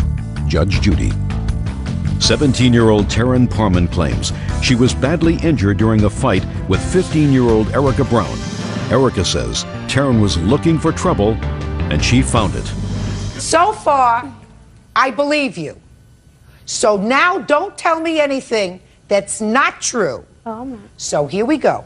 After she flinched at you, what happened? I moved like that because I thought she was going to hit me. Yes, very slowly. And if you don't remember what happened next, you can say, I don't remember what actually happened next. Don't make it up as you go along. I'm not. Good. So you moved back to sort of avoid her. Yeah. And then what happened? And then she hit me in the jaw. How did she hit you? With her fist. Yes. She punched me in the jaw. And so I was like, and I hit her, and then she fell to the ground on her back. I didn't scratch her. The gravel, it was gravel. It wasn't concrete. The gravel scratched up her back. That was it. Because she had a very hurt knee, and her knee was all tore up and everything. Okay, so she fell on her back. Right. She was getting up like she was going to come at me. She grabbed my hair. I grabbed her hair. I banged her head into the ground. Then after that, it was like she got up and she just got into the car. She didn't say nothing to nobody. She didn't say anything. She just got up, got into the car. Steven got in. They left. That was it. So what you're telling me is she hit you first. Yes. And you retaliated. Okay. Now I want you to tell me about this cousin, Stephanie. I don't have a cousin named Stephanie. I said in quotes, cousin, friend, whatever. It's a girl that I used to know in middle school who moved away for 4 years and just moved back. Yes. I don't hang out with her. Yes. I know who she is. We talk at school occasionally when I went to school. And I want you to tell me about this discussion that you had with the defendant, even though it was a short discussion, about Stephanie. We never said anything to each other. At that park that day, we never said a word to each other. So then you're telling me she just came on and assaulted you? Denny, Steven's brother, and all of them were saying, oh, beat her, you know, beat her up, beat her up, beat her up. I went to turn around and she hit me. I never touched her. She hit me, she got me on the ground. was there. She smacked He my head knows. into the ground. Just a second. Stephen, you think I would believe a thing that he tells me? This idiot? Stand up here, Stephen. I mean, I can't resist this one. You had a fight with Ashley at the park. Yes, ma'am. And after you had a fight with Ashley at the park, you went to her house. Yes, ma'am. And you said, we're going to go to the park now, Yes, ma'am. where the other people are sort of hanging around, because we're bored today, so maybe we can create a fight. Right? No, ma'am. I wasn't Well, what thinking did you go there for with her? that. To talk to Ashley and let her know that I'm going to be back with Taryn. You're lying. No, ma'am, I'm not. Yes, you are. What was the reason for getting her involved with Ashley? I didn't know that Ashley was going to run up to the car and start a fight. Well, you had a fight with Ashley before you left the park. It wasn't really a fight. It was really a fight. It was an argument, which is why you went to her house. It was really an argument. She may not have hit you and you may not have hit her, but you had an argument. That's why you went to her house. During the whole time that him and her had been going out, I had been talking to Ashley on the phone, so I never thought a conflict would. I had been talking to her. I told her that he was cheating on her. He was cheating on her the whole time he was with her. I talked to her on the phone every single day. She called me. How old are you? 17. You should be smarter at 17. I don't expect you to be fully cooked, but you shouldn't be an idiot. You went there looking for trouble, along with him. He especially knew that there was going to be trouble, and that he and his relatives egged a fight, egged her on to fight with you. Doesn't that say something about him? That he's a moron? Yeah. And you're a moron for being there. For that, you don't get rewarded. You got injured? Did you call the police? Yes. And was she arrested? Yes, she was. Was the charge dismissed? Yes, it was. Why? They never told me. Self-defense. She didn't even file a police report. If I had hit her, why didn't she file a report? I have it right here. Shh, just a second. Maybe she did. Self-defense. You went there looking for trouble, but for the fact that you went there with this idiot, there wouldn't have been a fight. And the two of you went there looking for trouble. And he knew that because he knew that there were two different factions there. And Mr. Idiot over here stood by while his two girlfriends fought. Isn't that what you told me? What is he doing sitting on your side of the table? Because he was there. Is he still your boyfriend? No. Shh. Thank God for small favors. Anyway, you went there looking for trouble. You found it. Pay your own medical bills. Case is dismissed. That's all. Parties are excused. You may step out. Thank you, Judge Judy. Taryn's a troublemaker, and she went looking for trouble, and she found it. Jealousy, over girls being girls. Look at me and look at her. Nobody likes her. She's not a liked person. And now the next case. All parties in the matter of Busby versus Lanphier. Step forward, please. 27-year-old telemarketer Larry Busby is suing 40-year-old tattoo artist Bill Lanphier for the cost of a tattoo and for the cost of its removal. Mr. Busby, do not get too comfortable, sir. This case is not going to take that long. Okay. According to your complaint, you went to the defendant to have a tattoo put on your arm of your girlfriend. Correct. He put the tattoo on your arm. According to you, it was a terrible job. You went someplace else and had the other arm tattooed, same girlfriend. Is that right? Yes. You want the defendant to pay not only what you paid him to tattoo your arm because you didn't like the job, but you want him to pay the cost of having the tattoo surgically removed. Yes, that's correct. Is that right? Yes, ma'am. Step up, sir. Let me see the tattoo that the defendant put on your arm. This is it right here. Okay. Now let me see the tattoo and her name is Silly? No, that's just what I call her. It's like a nickname. And both tattoo artists, they use the same.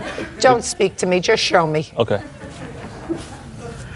And there's Silly Girl. Right.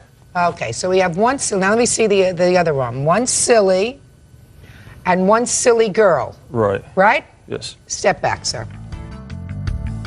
Tattooing, excuse me, Mr. Lanphier, I think it's the most ridiculous thing I ever heard of. All right, people. I make a good living at it. I understand that, especially if somebody tattoos a picture of a girlfriend or a girlfriend's name on an arm. I mean, marriages don't last. 50% of people get divorced first time, 40% the second time. They put the names of the girlfriend. They all want to have it taken off. The second wife doesn't like the first wife's name staring at her in the middle of the night, you know. Well, that's stupidity. Not only didn't you put a name, you put a whole picture on there. And not everything is the same. It's an art form. It's not going to be exactly a picture. It's going to be a rendition of a picture. Even if you stay together, she's going to get older. And your skin is going to change. Do you know what happens to your skin sometime? As you get older, Mr. Busby, what happens is the skin gets a little flabby. So her face may not change, but your arm is going to get a little droopy. And believe me, sir, 20 years from now, those pictures are going to look very, very different on your arm. Well, ma'am, if I can just explain that the fact I want a tattoo of the way she looks now, I understand, you know, she's going to age and things are going to look different, but I want something and the way your she arm looks is going to now. age, sir. Right, I understand that, ma'am. The main point is that I took this picture right here that I had blown up, this picture right here, to both tattoo artists, okay? I understand there's a certain amount of freedom that each artist has for their artistic freedom. And I can even point out in this tattoo right here that, you know, it's a different necklace. The hair's got a few different waves in it, you know, and I'm not trying to be like a complete perfectionist. Like the nose is a little too big there, but that's not a big deal. I'm not like that strict about being perfection. But I mean, like these two, it's no resemblance at all to her. I carried in a stack of photographs like this. Mr. Busby, sometimes you go get your hair done. You go to a very, very famous hairdresser, and they color your hair, if one does that, and they cut your hair, and it comes out terrible. You hate it. You don't go back to them. You don't go back. This is a very subjective thing you have on your arm, sir. But I made it clear to him that I wanted, I guess why I used so many different pictures, I wanted to have a strong resemblance to her. And this tattoo does not resemble her at all. It looks like Linda Blair from The Exorcist. I went in there, I told him, I said, this is my girlfriend. Doesn't look like Linda Blair. It looks lovely. And maybe if this relationship doesn't work out, you'll find somebody who more closely resembles your right arm. Now, if you go to a tattoo artist who is not taking the photograph, it's a rendition, it's a picture of somebody. Why somebody would want to have that done, I have no clue to begin with. It's not a photograph. It's a picture. It's his sense of what it is. And maybe he's a lousy tattoo artist. But you don't sue for that, sir. And I certainly, after I had one experience that didn't turn out the way I liked it, wouldn't have gone to somebody else and had the other arm tattooed. Oh. To make a long story short, sir, you now have 2 tattoos. If you want to have one taken off, take it off. He's not paying for it. You understand? Mm-hmm. Goodbye. This is case number 519 on the calendar in the matter of Gaines versus Roderick. Parties have been sworn in, Judge. You may be seated. Ms. Gaines, it is your claim that the defendant filed false assault charges against you after an incident that I can only describe as road rage. You want to tell me what started this incident and when it happened? Okay. I was on my lunch break. What date? It was on December 19th. 2001? 2000. Okay. Go ahead. What happened was Donna had ran a red light. You didn't know her before? No, I didn't. I didn't know her. She had ran a red light, cut across me. I looked over, and then she flipped me off. And then we started fussing back and forth. She had a phone. She had her cell phone on her. So she was in front of you? She was on the right side of me at that point. So she was on the right side of you on her cell phone? Correct. Go ahead. She started, at that point, she started coming across the line, over like she was trying to hit me. And I didn't know what was going on. So I moved out of her way to prevent an accident. Also, I noticed she had her kid in the car, in the back seat. So, you know, I'm trying to get out the way to avoid an accident. She pulled over at the same time. Behind you or in front of you? Behind me. And she got out of her car? Correct. And then what happened? Okay, at that point, I felt she had a kid in the car. She was endangering my life. She was endangering her kid's life. As a citizen, I went over there and asked, what is your problem? You're driving recklessly. You need to watch what you're doing. And is that what you said to her? Just that way? Correct, yes. Okay, go ahead. And I left. I got back in my car. I didn't run. I got back in my car, and I proceeded back to work. What happened next? Okay. What happened, the vehicle was not registered to me. It was my roommate's father's vehicle. And, of course, it has a distinguished license plate. It had a name on there. So, apparently, I guess, Donna had filed a false report, which I have the report here. Can I see the report, please? Yes.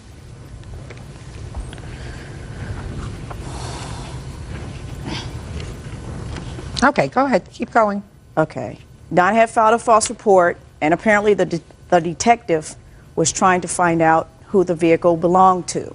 He called... Ultimately, you were arrested? No, I was not arrested. Ultimately, I was charged. Ultimately, the charges were dismissed. Is that right? Correct. And you are suing her for your attorney's fees, lost wages, and everything else Correct. for filing this false police report. Okay. Now I'll hear your version of the events, Ms. Roderick.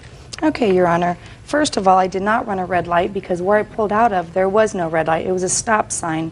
It was a side road. I was coming out from my house. I was making a left-hand turn, just like as I should have made a left-hand turn, and all of a sudden, I hear honking in the back of me.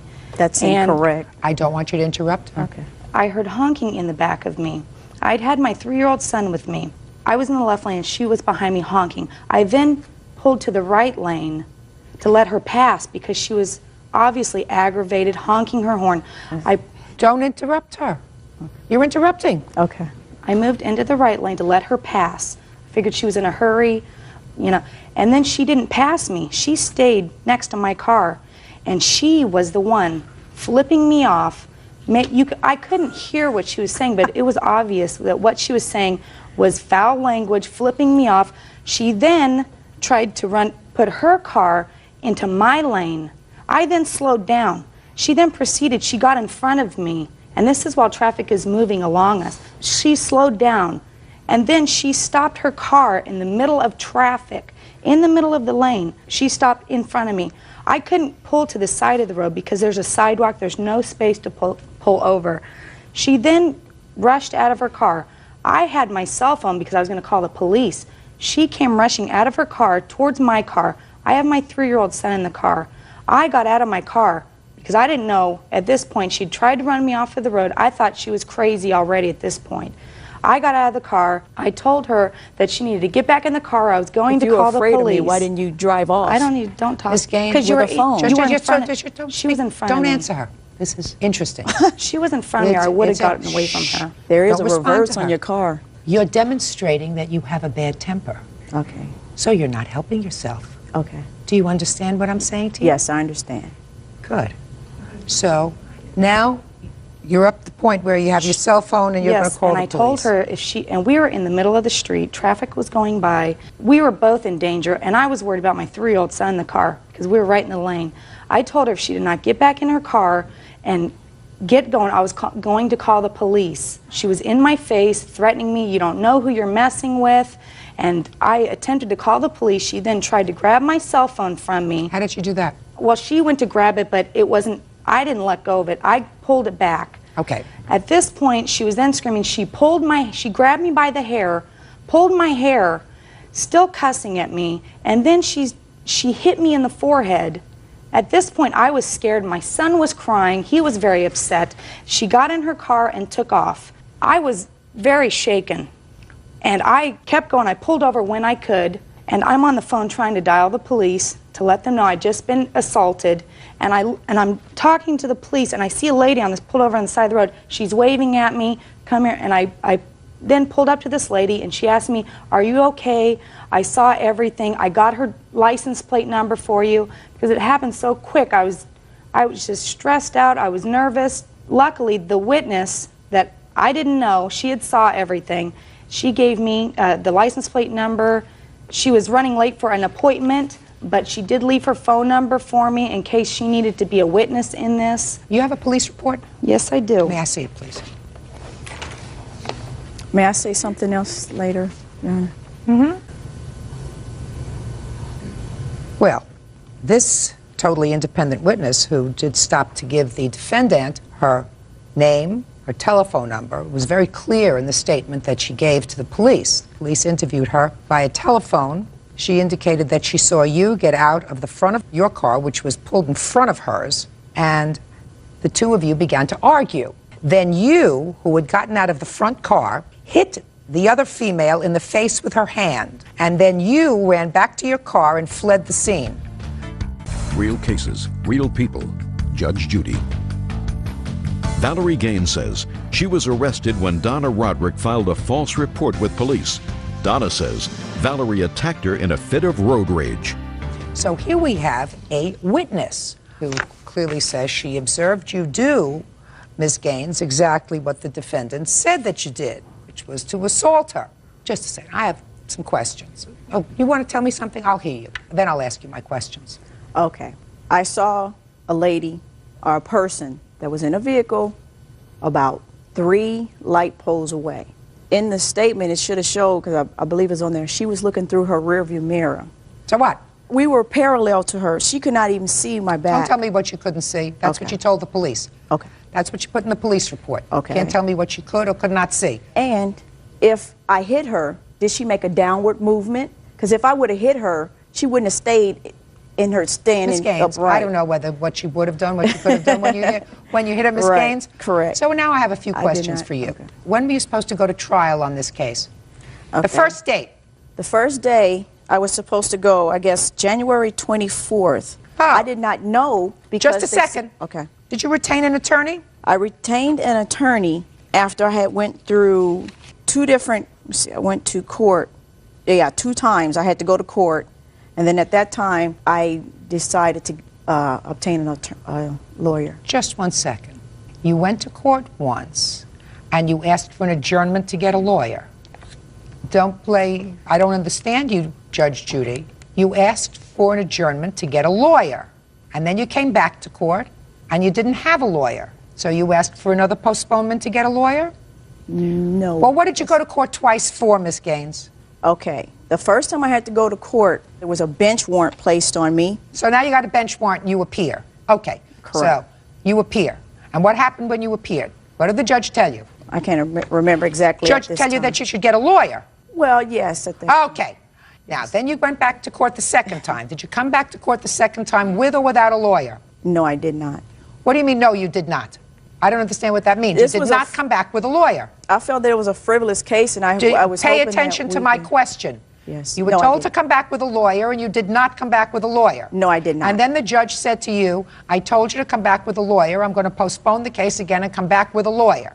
Correct? At that time, I thought we were going to go to trial, and I was not going to have a lawyer, but then we had to go for it because I thought we were going to dismiss the case. I was trying to get the case dismissed because I felt it was a frivolous case. So then you got a lawyer. And they wanted to pursue it. Then I did get a lawyer. And when you came to court with a lawyer, on the third occasion, did you go to trial? Yes, I did. You did? Yes. Very interesting. So the first time the lawyer appeared in court, you were ready to go to trial? Correct. But there was no trial? No. There was no trial because? It got postponed. Because it got postponed. Why? The judge postponed it because of time. Counsel did, Your Honor. The time, the judge, counsel the judge proposed. How many times did the witness, Miss Roderick, appear in court? I'm speaking. How many times did this witness appear for you, this witness who had nothing to do with this incident, wasn't your friend, wasn't your sister, wasn't your mother, wasn't anybody else? How many times did this person take time off from work or other business to come to court to testify on your behalf? I believe it was 3 times. Okay. And on those 3 occasions, she did not get to testify, is that right? No, she didn't. It was continued again. Right. That's what defense lawyers do. They continue. Put your hand down. They continue cases because what they do is they figure they're going to wear down a witness.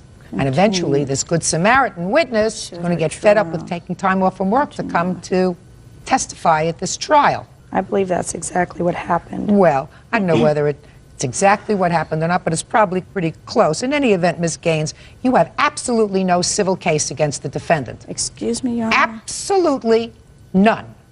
I have to believe that she made up this story. Now, perhaps if it were just the two of you, I would have a much easier time in believing that she just made up this story out of spite. However, the police interviewed a totally independent witness who appeared in court, maybe not 3 occasions, maybe 2 occasions, when either you or your lawyer requested a continuance and was prepared to testify consistent with her statement to the police, which was that she saw you hit her. Go ahead. Excuse me. Okay. I would like to say that it was not my lawyer that kept continuing the case. It was the judge, because there was so much time that was being delayed by other cases. Fine. It was the judge. It was the judge who continued the case. Okay.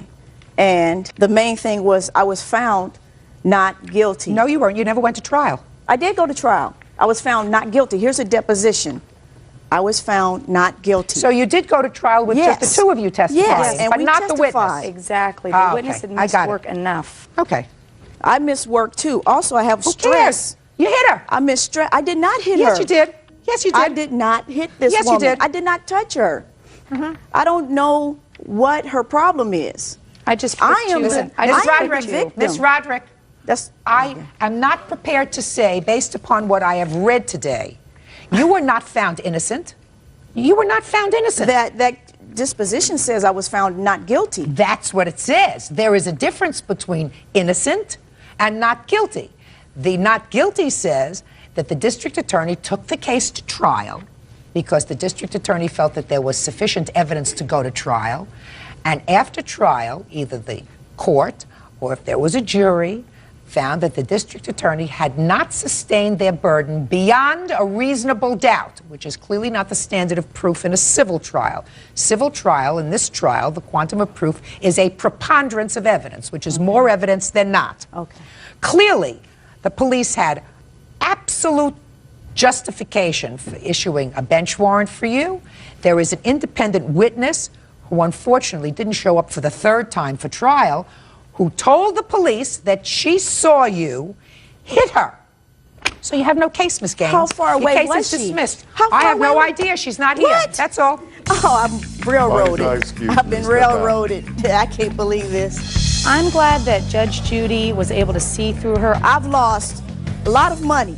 I did the right thing by calling the cops. This is BS. If she needs to say that to make people think that's what it was, that's fine. I did not touch her. All I know is she did put her hands on me. I got a lawyer to fight my case, and this is all BS. I don't know why it escalated. Maybe she was having a bad day. I'm telling you, I didn't touch her. She's irate right now, screaming and yelling. I'm telling you, this whole thing is BS. I should have just went on my own. That's on her. I don't really, that just shows how ignorant she is. This whole thing is BS. Look at her attitude now. She didn't touch me though.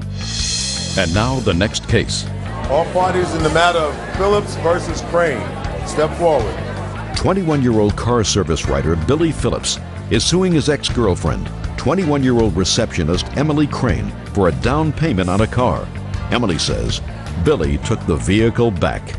Mr. Phillips, let me see if I understand your complaint. Okay. I really wasn't quite sure that I was reading it correctly. Okay. You and the defendant dated. She needed a car or wanted a car. You made the following agreement with her. You would purchase a car in your name.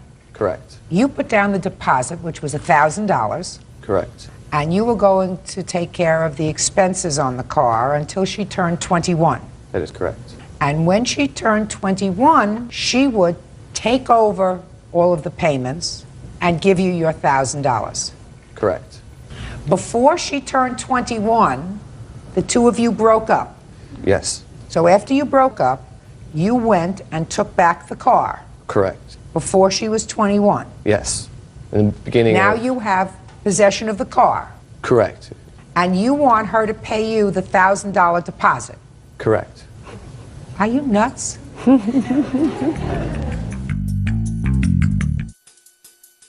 Mr. Phillips, your original agreement with her was she turns 21, she gives you back your $1,000, and she takes over the car payments. And when she's paid it off, you give her the pink slip to the car, so that it's titled in her. Correct. Right? Correct. What was the reason you took the car back before she turned 21? Because the car was still in my name. Oh, but that's not her fault. I'm not saying it was, Your Honor. I just... But you breached the agreement, sir. So... You breached the agreement. She didn't breach the agreement by not turning 21 earlier. I'm not saying she has to wait until she's 21. That's something beyond her control. You breached the agreement by taking the car back. Now, if she had turned 21 and she did not give you back your $1,000 and assumed the car payments, then you have a right to take the car back and say, you breached the agreement. You didn't give me back my $1,000, but you made it impossible for her to perform her agreement with you because you repossessed the car. Why do you think you're entitled to your $1,000? Basically because that was the agreement we agreed on. No, it wasn't. The agreement that you had, sir, was that she was going to give you the $1,000, pay off the car, and have a car. That was the agreement. She wasn't going to give you the $1,000 and pay off a car with you in possession of the car. She was going to have a car to drive around in. You took back the car before she turned 21. Am I getting through to you? Yes, you are getting... Perfect. Case dismissed. Yeah, this is case number 534 on the calendar in the matter of Trester versus Richardson. Parties have been sworn in, Judge. You may be seated. Gentlemen, have seats. Miss Trester, the defendant was a roommate of yours, and it is your claim that when she moved out, she purposely bleached your clothes, and in addition, she either took or stole some of your property. Yes. Defendant says nonsense. When did you move in together? We moved in August. How many people were sharing the apartment? There was 4 of us all together. Was it an apartment, a It townhouse? was a townhome, three levels. Were you going to school or working? I do both. And the other people? My brother and the other roommate work, and Layla was working at the time. When did you move out? I moved out on November 9th, 2000. Had you signed the lease? Yes, I had. So you broke your lease when you moved out? No, I had cleared it with our landlord. But you were breaking your lease by moving out early? Yeah. Okay. Tell me why you moved out. I moved out because I would come home various nights from work, and pretty much in the living room, couch, entertainment center, everything was mine. And stuff was getting misused on my entertainment center. My cats were purposely being let outside, and they weren't outside cats. And I was just, I moved all my stuff up to my room pretty much. And a couple days later, I was in Cheyenne, Wyoming, visiting a friend, Cassandra called me and pretty much told me that it was unfair that I moved my stuff upstairs because, you know, all the roommates were using it. And I explained that pretty much, you know, if they can't use it properly, it is my stuff. I should be able to move it up to my room if I'd like to. And pretty much after that, we just weren't getting along, arguing, yelling at each other. And I had previously been in a car accident. I didn't need any extra stress, so I figured it was better for both of us just to end the situation and for me to move out and move on. Now, Ms. Trestor, it is your claim that the defendant damaged some of your property, and that was on the 9th of November? Yes. Well, tell me about it. Well, actually, to correct her, the reason she moved out is we actually had a physical confrontation a couple days before. She had thrown a bowl at my head and I slapped her back. She had thrown a what at your head? A cat food bowl at my head, and I had slapped her back. I went in later that day and apologized and was like, we'll work these things out. I know you lost your job, you don't have rent. I can cover you for a little bit longer. We just need to work on it. She wasn't paying her bills. How long hadn't she paid the rent? It was due on the 1st, so she moved out on the 9th, so it was 9 days late. And the main thing was that our bills she had written checks to bounced, and she was unwilling to take care of them. That was the problem, and she was like, I'm too busy to take care of it, so I was like, well, you need to take care of it or get out. At that point, we were okay. I came home. I felt that her moving her stuff out of the front room was vindictive because she was doing it because she was upset at me. And I told her, if this is the way it's going to continue to be, maybe it'll be better if you get out. I would rather have you out. She said that I was overreacting. We needed to talk about it. So I was like, we'll talk about it when I get home from work the next day. She called me at work from that day, that was on the 7th, and told me that she was moving out. I went home that night to monitor things getting moved around because, of course, things always get taken when people move out. And her mom and her were egging me on to fight, saying that I wasn't tough enough, so I went up into my room and stayed until I had heard that they'd left. When I left, I came downstairs to grab all of my stuff, because while I was up in my room, I heard her and her mom constantly going, is this Cassie's stuff? If it is, I don't care, break it. It's not mine. I don't care, break it. Hearing things thud, hit the wall, laughing, just very horrible things. So when I came downstairs, the first thing I went to was my clothes, because that's most important to most girls. But and I went into there, and the bleach was just overwhelming. Like, my eyes started burning. On what floor is the laundry room? It's on the first level. The 2 bedrooms are upstairs, so I came downstairs, and I could smell bleach as soon as I got to the bottom of the stairs and went in there. And lo and behold, all of my clothes have bleach on them. And the bleach bottle was standing up and had the cap on it. So I called the police and made a report, and that's this for you. What other items do you say that the defendant has of yours? Clothes, books.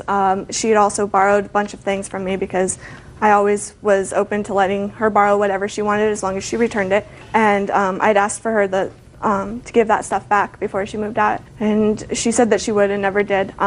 She moved out, and about 2 weeks after she was completely out of the house, I came home and there were multiple things missing, including almost half of my wardrobe. I had barely anything left. And of course, I live with 2 boys, so they're not borrowing it.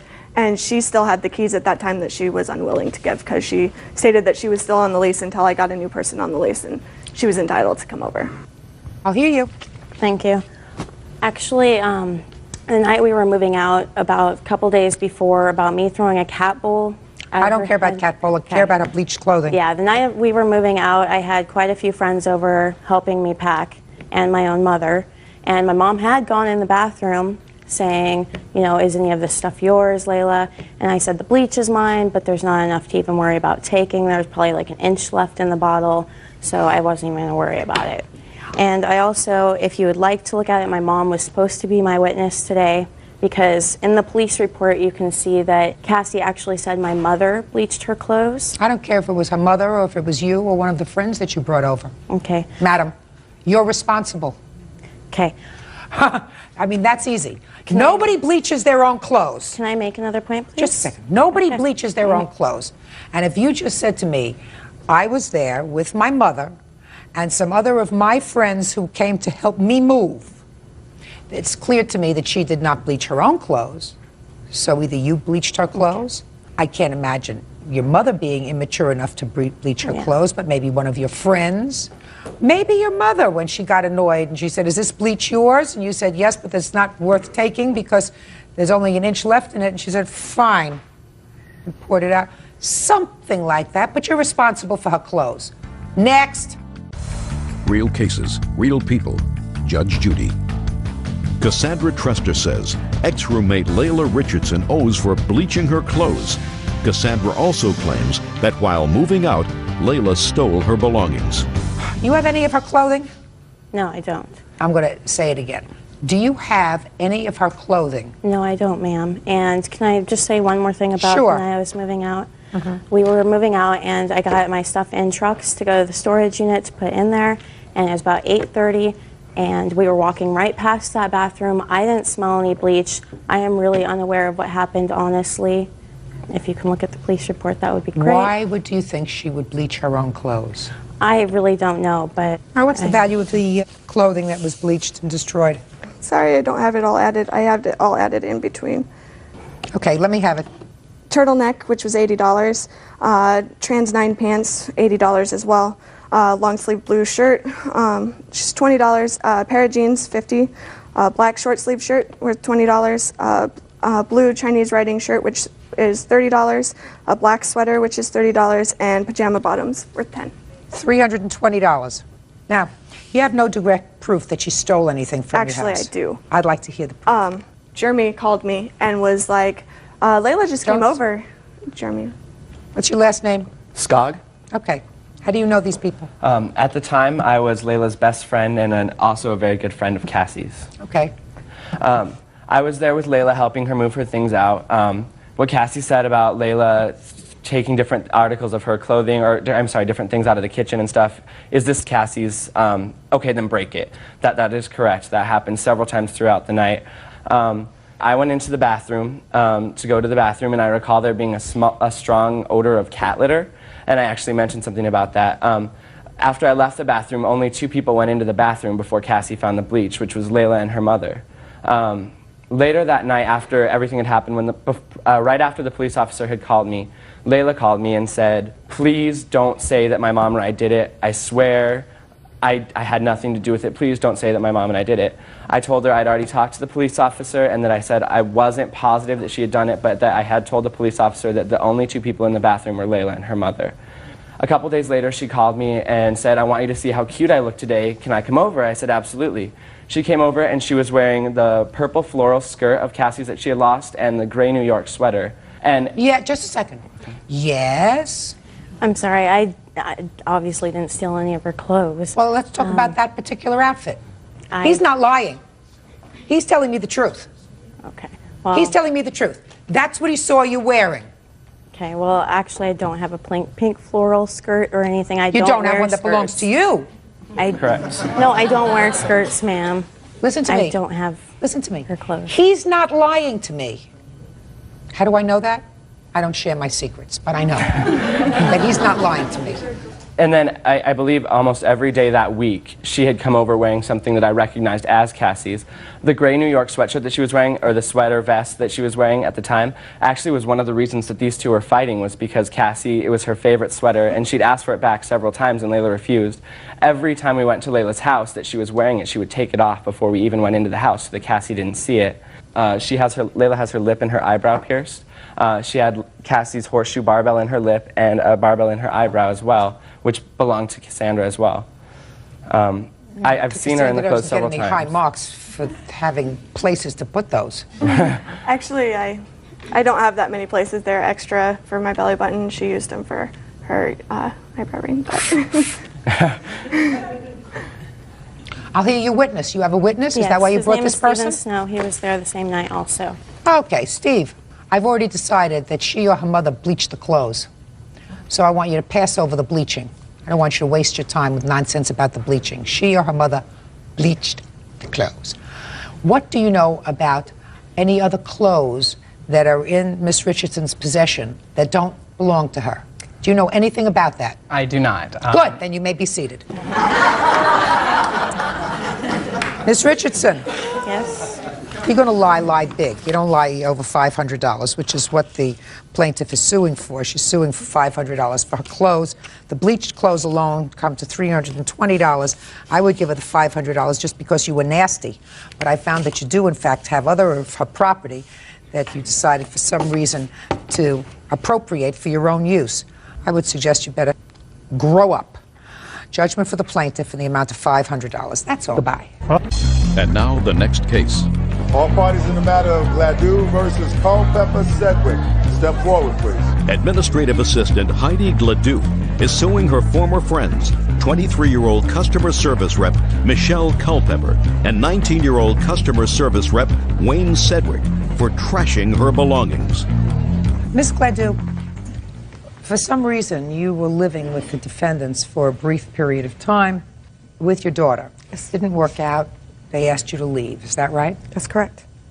And you left, but when you left a lot of your property there. And it is your claim that at some point they took your property and threw it in the dumpster. Yes, ma'am. So you want them to pay you the value of the property that you claim they disposed of. Yes, ma'am. The defendants say they gave you plenty of opportunity to get your stuff out. They had no obligation to keep it. And finally, when you didn't come pick it up, they disposed of it. Correct? Yes. All right. Now, how did it come about that you and your daughter went to live with them? I was going through some personal problems at the time, and Michelle and I had become really good friends, and I told her I had to move out of my apartment, and she said, well, you can come stay with me, your daughter, and you can come stay with us. You don't have to worry about anything, you know, just come and stay with us for a little while until you get up and off on your feet again. That sounds like a very nice thing. She sounds like a lovely person. Mm-hmm. And so when did you move in with them? It was the first weekend of July. Okay. You moved with your daughter. Did you come with any furniture or just your personality? Everything that I owned that was in my two-bedroom apartment went with me. I had told Michelle beforehand. You mean she had no furniture? Well, she had furniture in her house too, but we had one of the rooms of the apartment that she was staying at, so most of my stuff went in there, and then in the kitchen where they did not have a table and stuff, that's where my couch went. They're really nice people. Okay, what happened? There was a misunderstanding one day where we were, according to Michelle, inconsiderate of her feelings. Like? Well, her mom was missing one morning, and nobody could find her. And Wayne, Lois, and I were sitting in the living room. And Who's to kind of Wayne? Lighten the mood. Who's Wayne? Wayne is the other defendant. To lighten the mood, Wayne and I decided to tell Lois about this incident the night before that Michelle had bent over to pick up something and kind of fell, and we were kind of laughing about it. And she felt that we were being insensitive to the fact that her mother was missing. So? She asked us to leave, that we could stay the weekend if we needed to, and that she wanted us out. Go ahead. I told her that I was currently on unemployment at the time, so I was waiting for my unemployment check to come to me. I told her I needed some time, and she said that was no problem. Okay. On the 16th, I received my unemployment check in the mail. I went and I got a U-Haul truck and I got my storage area, which I have all receipts for. I told her that I would be there the following morning at 11:30, that if anything should change by that, I would give her a call. Unfortunately, that morning, my mother was admitted for pneumonia in the hospital, which I have documentation of, and I did not get out of that out of the hospital until about 2 o'clock in the afternoon.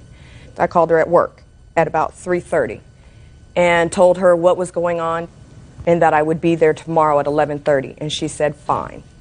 About an hour later, she called me back and said that her and Wayne had something to do and that they wouldn't be back at the apartment until around 1:30.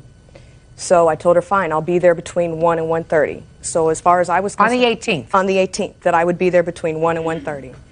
On the morning of the 18th at around 9:30, I received a voicemail message from the defendant, which I have a copy of on tape. So, and which said? Pretty much said that her mother had received 3 more threatening phone calls, her apartment manager received 4, and that I could get all my stuff out of the effing dumpster. Okay. Now who's going to speak? I will. Good, thank you. When everything happened where I asked them to leave, it was just like she said, you know, the thing happened with my mother there in the living room joking around. And I let them know that they had 1 week, exactly 7 days, to get them and their property out of my house. Okay. They left that day and came back, I believe, 2 days later and grabbed some clothes and stuff. After the week was up was when I started calling Heidi. Because she had called and it was like, one day she told me, you know, oh, well, I'm waiting to get my check and it didn't come and da-da-da-da. And then I ended up having to, I was at my mom's for something. I can't remember exactly why, but the phone rings and I pick it up and the lady on the phone asks if I was Michelle's mother. And I said yes, because I didn't know who it was. So I just kind of went, yeah, who is this? And she goes, well, I was just letting you know, B, if you call my woman again. I don't understand. If I was letting you know, if you call my woman again, I'm going to F you up. And it was her girlfriend calling. I'd already had problems with it before, and I did know the voice when I heard it. And so I went home, and I called Heidi, and I asked her, you know, what is this with calling my mother's house? She was on the one with my mother's number, because my number, I'd called her to her cell phone from my mom's house. So was somebody that you had lived with? Her girlfriend. Significant other, ex now. Was that the person that you moved out of that home because you were having difficulty? Yes. I was trying to help her. I thought her and her daughter get away from me. Okay, go ahead. But she claimed, oh, I haven't even talked to, and she said something about, you know what, I'm sick of even dealing with you guys. You can just throw the out because I don't want it. I don't want to deal with you. And she started ranting and raving, so I hung up the phone. And when was this? Do you have any idea what day this was? The 12th. It was the day she was supposed to have her stuff out. Okay. And what happened next? The next morning, she called saying that she still hadn't gotten her check and da-da-da-da. And I was like, okay, last night you were screaming you didn't even want the stuff, and then today you called me calm, telling me that as soon as you get your check, you'll be there and all this stuff. So I left it alone. I was like, fine, just come get it when you can. When she still didn't come get it, there was 2 other phone calls where she had ran it. I don't want it, and I don't want to deal with you, and you guys can this and that, and just yelling. And so I left it alone. I ended up where I came home on the 16th or the 17th, I can't remember, and Wayne told me to check the machine because there was someone on the machine and he wasn't sure if it was Heidi or her girlfriend. Well, on the machine, it was a message from her saying, you know what, F you guys, I don't want to deal with you, I don't want to see you throw this stuff out because I don't want it. And she repeated herself about 3 or 4 times. And Do you have that message? I erased it because I didn't think it was going to come to all this. Honestly, when I listened to the message, I wasn't going to throw it away. It was later on the 17th, I was at work and my mother called me. She said someone was calling her house threatening her. I asked her to look at her caller ID. She looked at it and she recited her cell phone number to me. So I called my play sister, a friend of mine, and I told her I'm leaving work early. You know what? I'm not going to have my mom being threatened. Let's just get her stuff out of my house. I've given her more than enough time. This was now the 17th of July. I told her on the 5th she had basically 5 days. So I didn't, it was like I felt I'd given her enough time. She had on 3 or 4 different occasions said she'd come get it, then she'd say she didn't want it. So I didn't want to play with her anymore. I didn't want my family threatened like that. So my friend came over, I left work early, we threw her stuff out. You think she had all this aggravation before you and your daughter moved in? I do. I think she had it planned personally. Had what planned? Had to plan to throw some of my stuff away because I had told her before I moved in that I would get a storage area for her. No, Miss Gladys, listen to me. That doesn't, just think it through.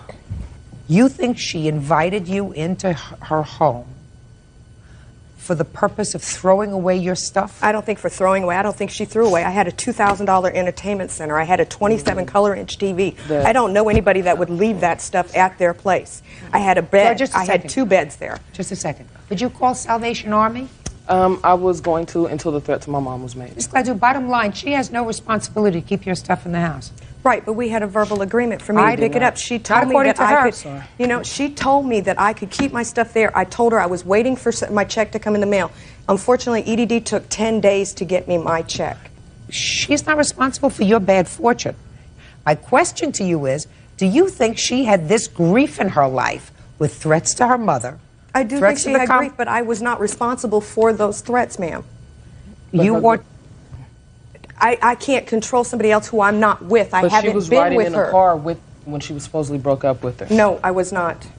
I mean, if I was doing it, I had to get my mother's number from her. She couldn't have because I don't keep phone numbers on my phone. Whatever.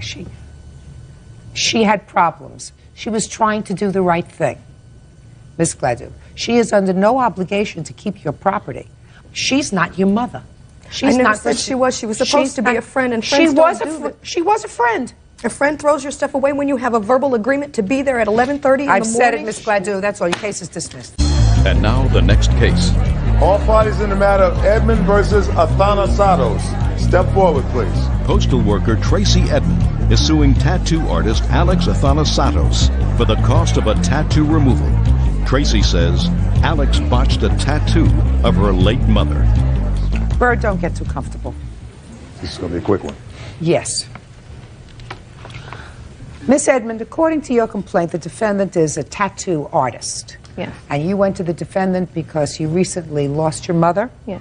And you wanted a picture of your mother memorialized on your body? Yes. Ah.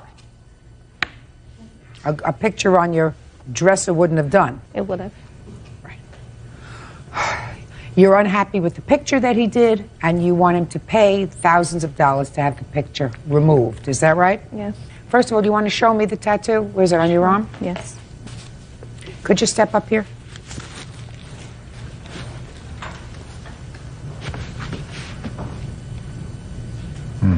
Okay. And I see you've had tattoos before. Yes. So that's not... How many tattoos do you have altogether? 7. 7. Had you ever done work for her before? No. Did he come recommended to you? Yes. But I'm going to get to your complaint. You said everything was going fine until you saw him light up a joint and start to smoke a joint. Yes. Right? Yes. Did you get up and leave? No, because it was almost half done. Almost half done is not done. Now, according to what I read in your complaint, you said everything was going fine, right? Yes. And he was doing a good job, right? Yes. Until he started to smoke a joint. Mm-hmm. Well, at that point, you get up and leave, and you said, listen, when you're finished, I'll come back tomorrow. Why didn't you do that? I don't know. If you don't know, how should I know? If somebody is doing brain surgery, and they seem to be doing okay, How do you know? and right in the middle of the brain surgery, they say, do me a favor, would you give me a double vodka? I'll take one. Quiet. That's the time you say, listen, we'll finish this surgery another time. Or get somebody else to close me up. Or something. You don't sit there and hope for the best and then say, well, he was smoking a joint and clearly he wasn't doing the right thing, so I sat there like a jerk and let him finish, because then he wasn't doing a good job anymore, and then complain that it doesn't look like your mother. Anything else you want to tell me? No, listening to you. Perfect. Anything else you want to tell me? I have nothing to say. Good! See what I mean? Case dismissed. Isaac. This is case number 240 on the calendar in the matter of Noraki versus Scanlon. Pfizer been sworn in, Judge. You may be seated, sir. Have a seat. Ms. Naraki, you are a daycare provider. Yes. And you were hired by the defendant to take care of one child, a boy. Correct. And it is your claim that when she removed her child from your daycare facility, under the circumstances described here, which you're going to explain to me in a minute, she filed a complaint against you with the state, causing you to lose business, and that the complaint that she filed was really slanderous and not true. Right. Is that right? Yes. Ms. Scanlon says she had every reason to file the complaint that she did, that she has witnessed things in your daycare center that were inappropriate, and that the way you acted with regard to her child was also inappropriate, right? When did you enroll your child in her facility? I enrolled my son Robert the beginning of June of 2002. For how many days a week? 3 days. And how old is Robert? He was at the time 20 months. How did you find the plaintiff? I called up a Suffolk County Child Care Council, and they referred me a bunch of names on a list, which I checked out a few names. Loretta's name was on the list, and I went to her house and interviewed her, and that's how I found her. She takes care of children in her house? Yes. And you're a working mom? Yes. When did the problem occur? Actually, I never had a problem with Lori, the way she ran her daycare. My son went right into her arms when I dropped him off, so I knew that he liked her. The only problem I had was when it came to money, and the problem started the week of her birthday. Her birthday was the day before the 4th of July, where she did inform me that she was taking that day off, that I would have to find somebody to watch my son. And when I dropped him off that day, I paid her for 2 out of the 3 days of the week. You mean the day that Robert would actually be there? I paid her for it. And July 4th, which Yes. was a holiday. Right. Is that right? Yes. Why? It's in my contracts. Let me see.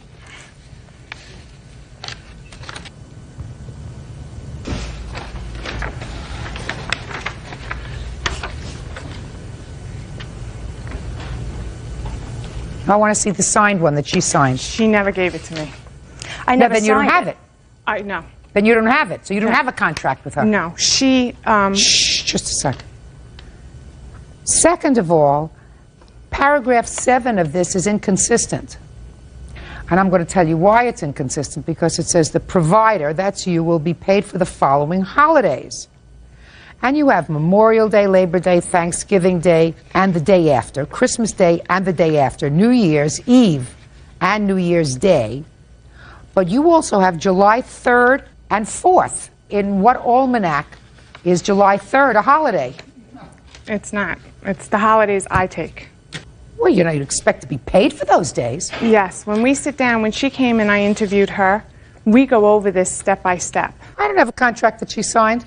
She made them for me. And I want to tell you She something. printed them up on That's her the computer. dumbest thing that I ever heard, that your birthday is a paid holiday for a part-time worker. I mean, I have a son who thinks that his birthday is a national holiday. But, you know, I mean, we sort of joke about it. All right, so what happened when you left? You were very nice. You paid her $100 for 2 days, and your son was only going to be there 1 day that week, so that was very nice of you. She called and she said, you didn't give me enough money. She called me screaming. She was very upset.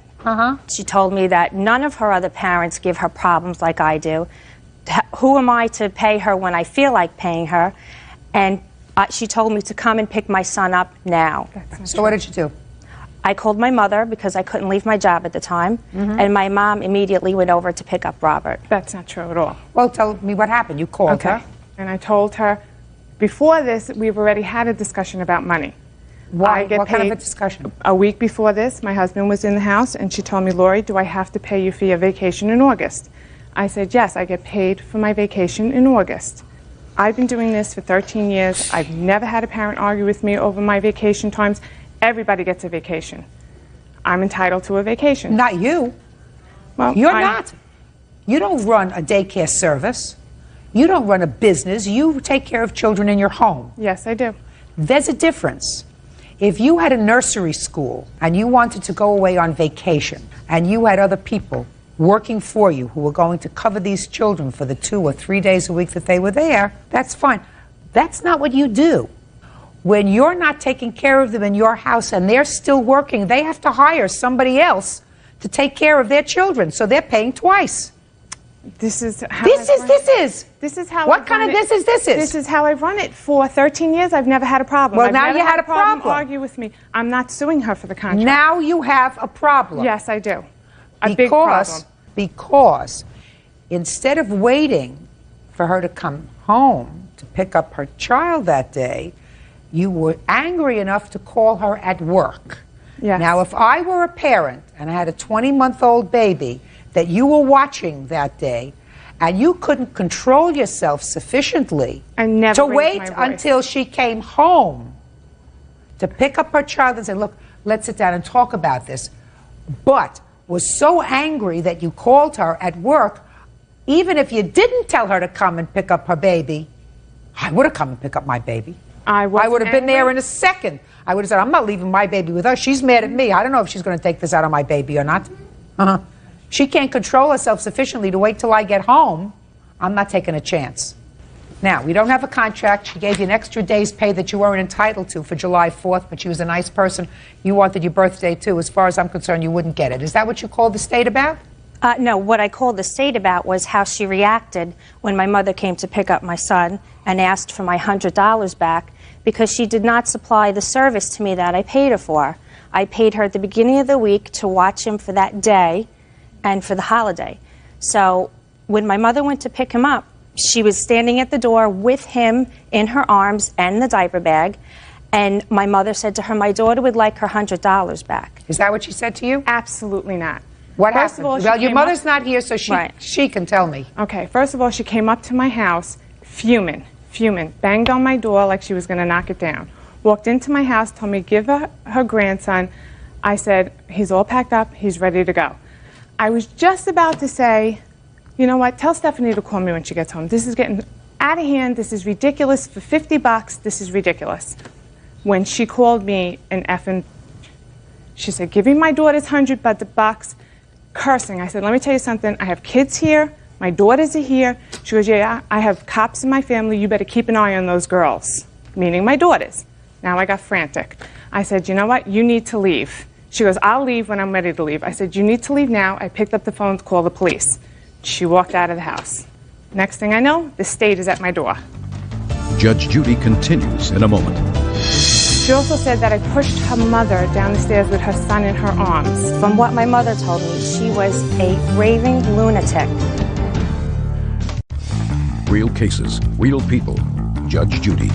Daycare provider Loretta Naraki says former client Stephanie Scanlon filed false charges with social services. Stephanie says she only told the truth. Go ahead. She didn't say about the money. She didn't say any of that. She said I was mistreating the kids. Let me see the report. She said I had people watch. Just a second. Ms. Scanlon, did you report the plaintiff for anything other than what happened with your mother? Absolutely. Well, then what did you say? Well, what I said was that in the few weeks that Robert was in her care, there were more than 2 children under the age of 2. In New York State, including your own child, you're not allowed to watch more than 2 at a time. So she had her child, Jalen, who was under 2, another child, who I won't say his name, and then my son Robert made the 3rd. So she was breaking the law right there. Is that correct? No, it's not correct. I watched 2 children under the age of 2. My daughter turned 2 in June. When did you see more than 2 I saw children? Max and Tony 3 days a week. Who's Max? The 2 children, the brothers. That's good. I didn't watch a child named Max. Okay. At all. Well, I assume that they investigated that. Yes, what they else did. did you tell them? And the second thing that I spoke to them about was there were a few times when I picked up my son or when I tried to call there that Lori wasn't there. The first time being on Robert's 2nd day, I called to see how he was adjusting, and Lori's husband answered the phone. And I said, oh, well, where's Lori? And he said, oh, she just dropped Nicholas off at school. I had called another time when her sister was in town, and her niece Sammy answered the phone, and Sammy said, oh, she's at the diner with her sister. Okay, and I have a letter that Sam is allowed to work when I am not in the household. She's been fingerprinted, and she is also one of my workers. So she is allowed to be in the house anytime I am not in the house. Yeah, but I pay you. I don't pay Sam. It says in the contracts. If Well, I'm I not don't there. contract. Well, nothing. you made them. You made the contract to me. Shh, don't talk to each other. Everybody in my household over the age of 18 has been fingerprinted and is allowed to be in the household with the children when I am not there. Okay. Go ahead. What else? Well, that was it. Those were the 2 things that I called. She also said that I pushed her mother down the stairs with her son in her arms. Well, now, that I doesn't couldn't say get that this here. report. I know, I couldn't get this report because I had to write to Albany for it. They called Stephanie and asked her if she would release it, and she said no. All I can tell you is I assume that all of these things were marked unfounded. Unfounded. Okay. But when you call the child care council and ask for a referral, they will give you my name, and in this letter I'll show you that they have to, by state law, tell you that a file was claimed against, filed against me. I normally, in the month of June and in the month of August and September, interview 7 to 10 people for new slots opening up. I did not get 1 phone call over the summer. So my daycare is going to go down the drain because the way life is now, I would not leave my daughters with somebody, even if it was unfounded, I would not leave my daughters with somebody where a claim was filed against them. So I had to enroll myself, now taking away more time from my children, in school to take up another occupation because now I have to go to work. Now, if I'm leaving the children with you, my baby with you, unless I am on actual notice that they will be taken care of by someone else. Which I tell them every morning when they drop the child off. Just a second. No, you don't. I do. No, you don't. Well, I have Because letters from all my other parents. This is clearly somebody who would have said, well, I'd like to meet your husband. I'd like to meet Samantha. She did. I'd like to meet your husband. I'd like to meet Samantha if they're going to be taking care of my child. Did she tell you that other people would be taking care of your child? Not taken care of. She did say that she had a helper that came in to help her, and every once in a while she would step out. I did. And I introduced every her to my once in a husband while. and Samantha. But I have a list of 4 or 5 times in the 3-week period where she wasn't there. And that just wasn't acceptable to me. Then you shouldn't have dropped him off that Tuesday morning. But you did because you continually told me how happy he was in my house. And he was. All right. Now, that's what you said. Then my question to you is, if that's true, and that's what you said to me initially, Miss Scanlon, that your son went to her and but for this money problem that you seem to have with her, and I'm not saying that's without justification, I think that you were justified, but for that problem, you said your son was happy. So why did you register these complaints against her when your real problem was with money? Well, when my mother went to go pick up my son, from what my mother told me, she was a raving lunatic. She did not push my mother down the stairs, and I never said that. She pushed my mother, and my mother lost her balance. But you don't shove a woman, an elderly woman, who has a child in her hands. Well, I don't know if that happened. Is that what your mother told you? That's what my mother told me. Fine. So let's say you reported that. Right. Why the other things? She was acting crazy. She ran out to my mother's truck because my son had... That had to do with your mother. Okay. Forget that. All right. The complaints that you made had to do with inadequate care. Right. So why did you throw that in as frosting on the cake? Well, again, because of what my mother told me, how she acted. And you didn't say that. You said, you talked about the fact that she wasn't there, that there was somebody by the name of Samantha who was there. Did you say anything about that there weren't proper railings or barriers from one floor to another? No. You talked about alternative providers, that you talked about. And you talked about the number of children she had that she was watching? Yeah. Okay, but none of that seemed to be a problem to you before the incident with your mother. So forget that, the incident with your mother. You talked about other things, and what I'm asking you is, why? I didn't think she was fit to watch my child at that point. Because? She called for $50. She called me up. I agree with you. I agree with you. Right. There's no issue about that. I'm just asking you why you threw in these other things. To be malicious. I was upset. But you ruined my life. Just a second. Just a second. You were upset. That's honest. So that was frosting on the cake because you were upset. She had a perfect right to call up to complain about the incident with the money. In all probability, there would have been a complaint generated as a result of that incident anyway. But there would not have been any of this other stuff that I believe you did maliciously. And I think that that's wrong. Now, I don't know whether you can say because you did that, she lost business, because certainly I have inadequate proof of that. But certainly, there has to be a consequence, Ms. Scanlon, of attacking someone in their business or profession when you get agitated. And that's what happened. You were angry. And I'm not faulting you at all with calling and reporting. Now, I don't know. I also have a check here she wrote me. I lost it. I found it while going through everything, and I was afraid to cash it because I was afraid she'd have me arrested or something. She was off the walls running crazy as it was. I didn't want to add insult to injury. Well, she insisted on cash. Yes, that's what it says in her... And the first week of his care, I gave him a check, and she said, no, no, no, I want cash. Yes. So I said, okay, fine, you know what, I'll bring you cash. And I put a stop payment on the check. Yeah, that week was paid for. I'm sure it was paid for. No. Yeah. I'm sure it was paid for. Because if it wasn't paid for, and this was in June, she would have been on your back.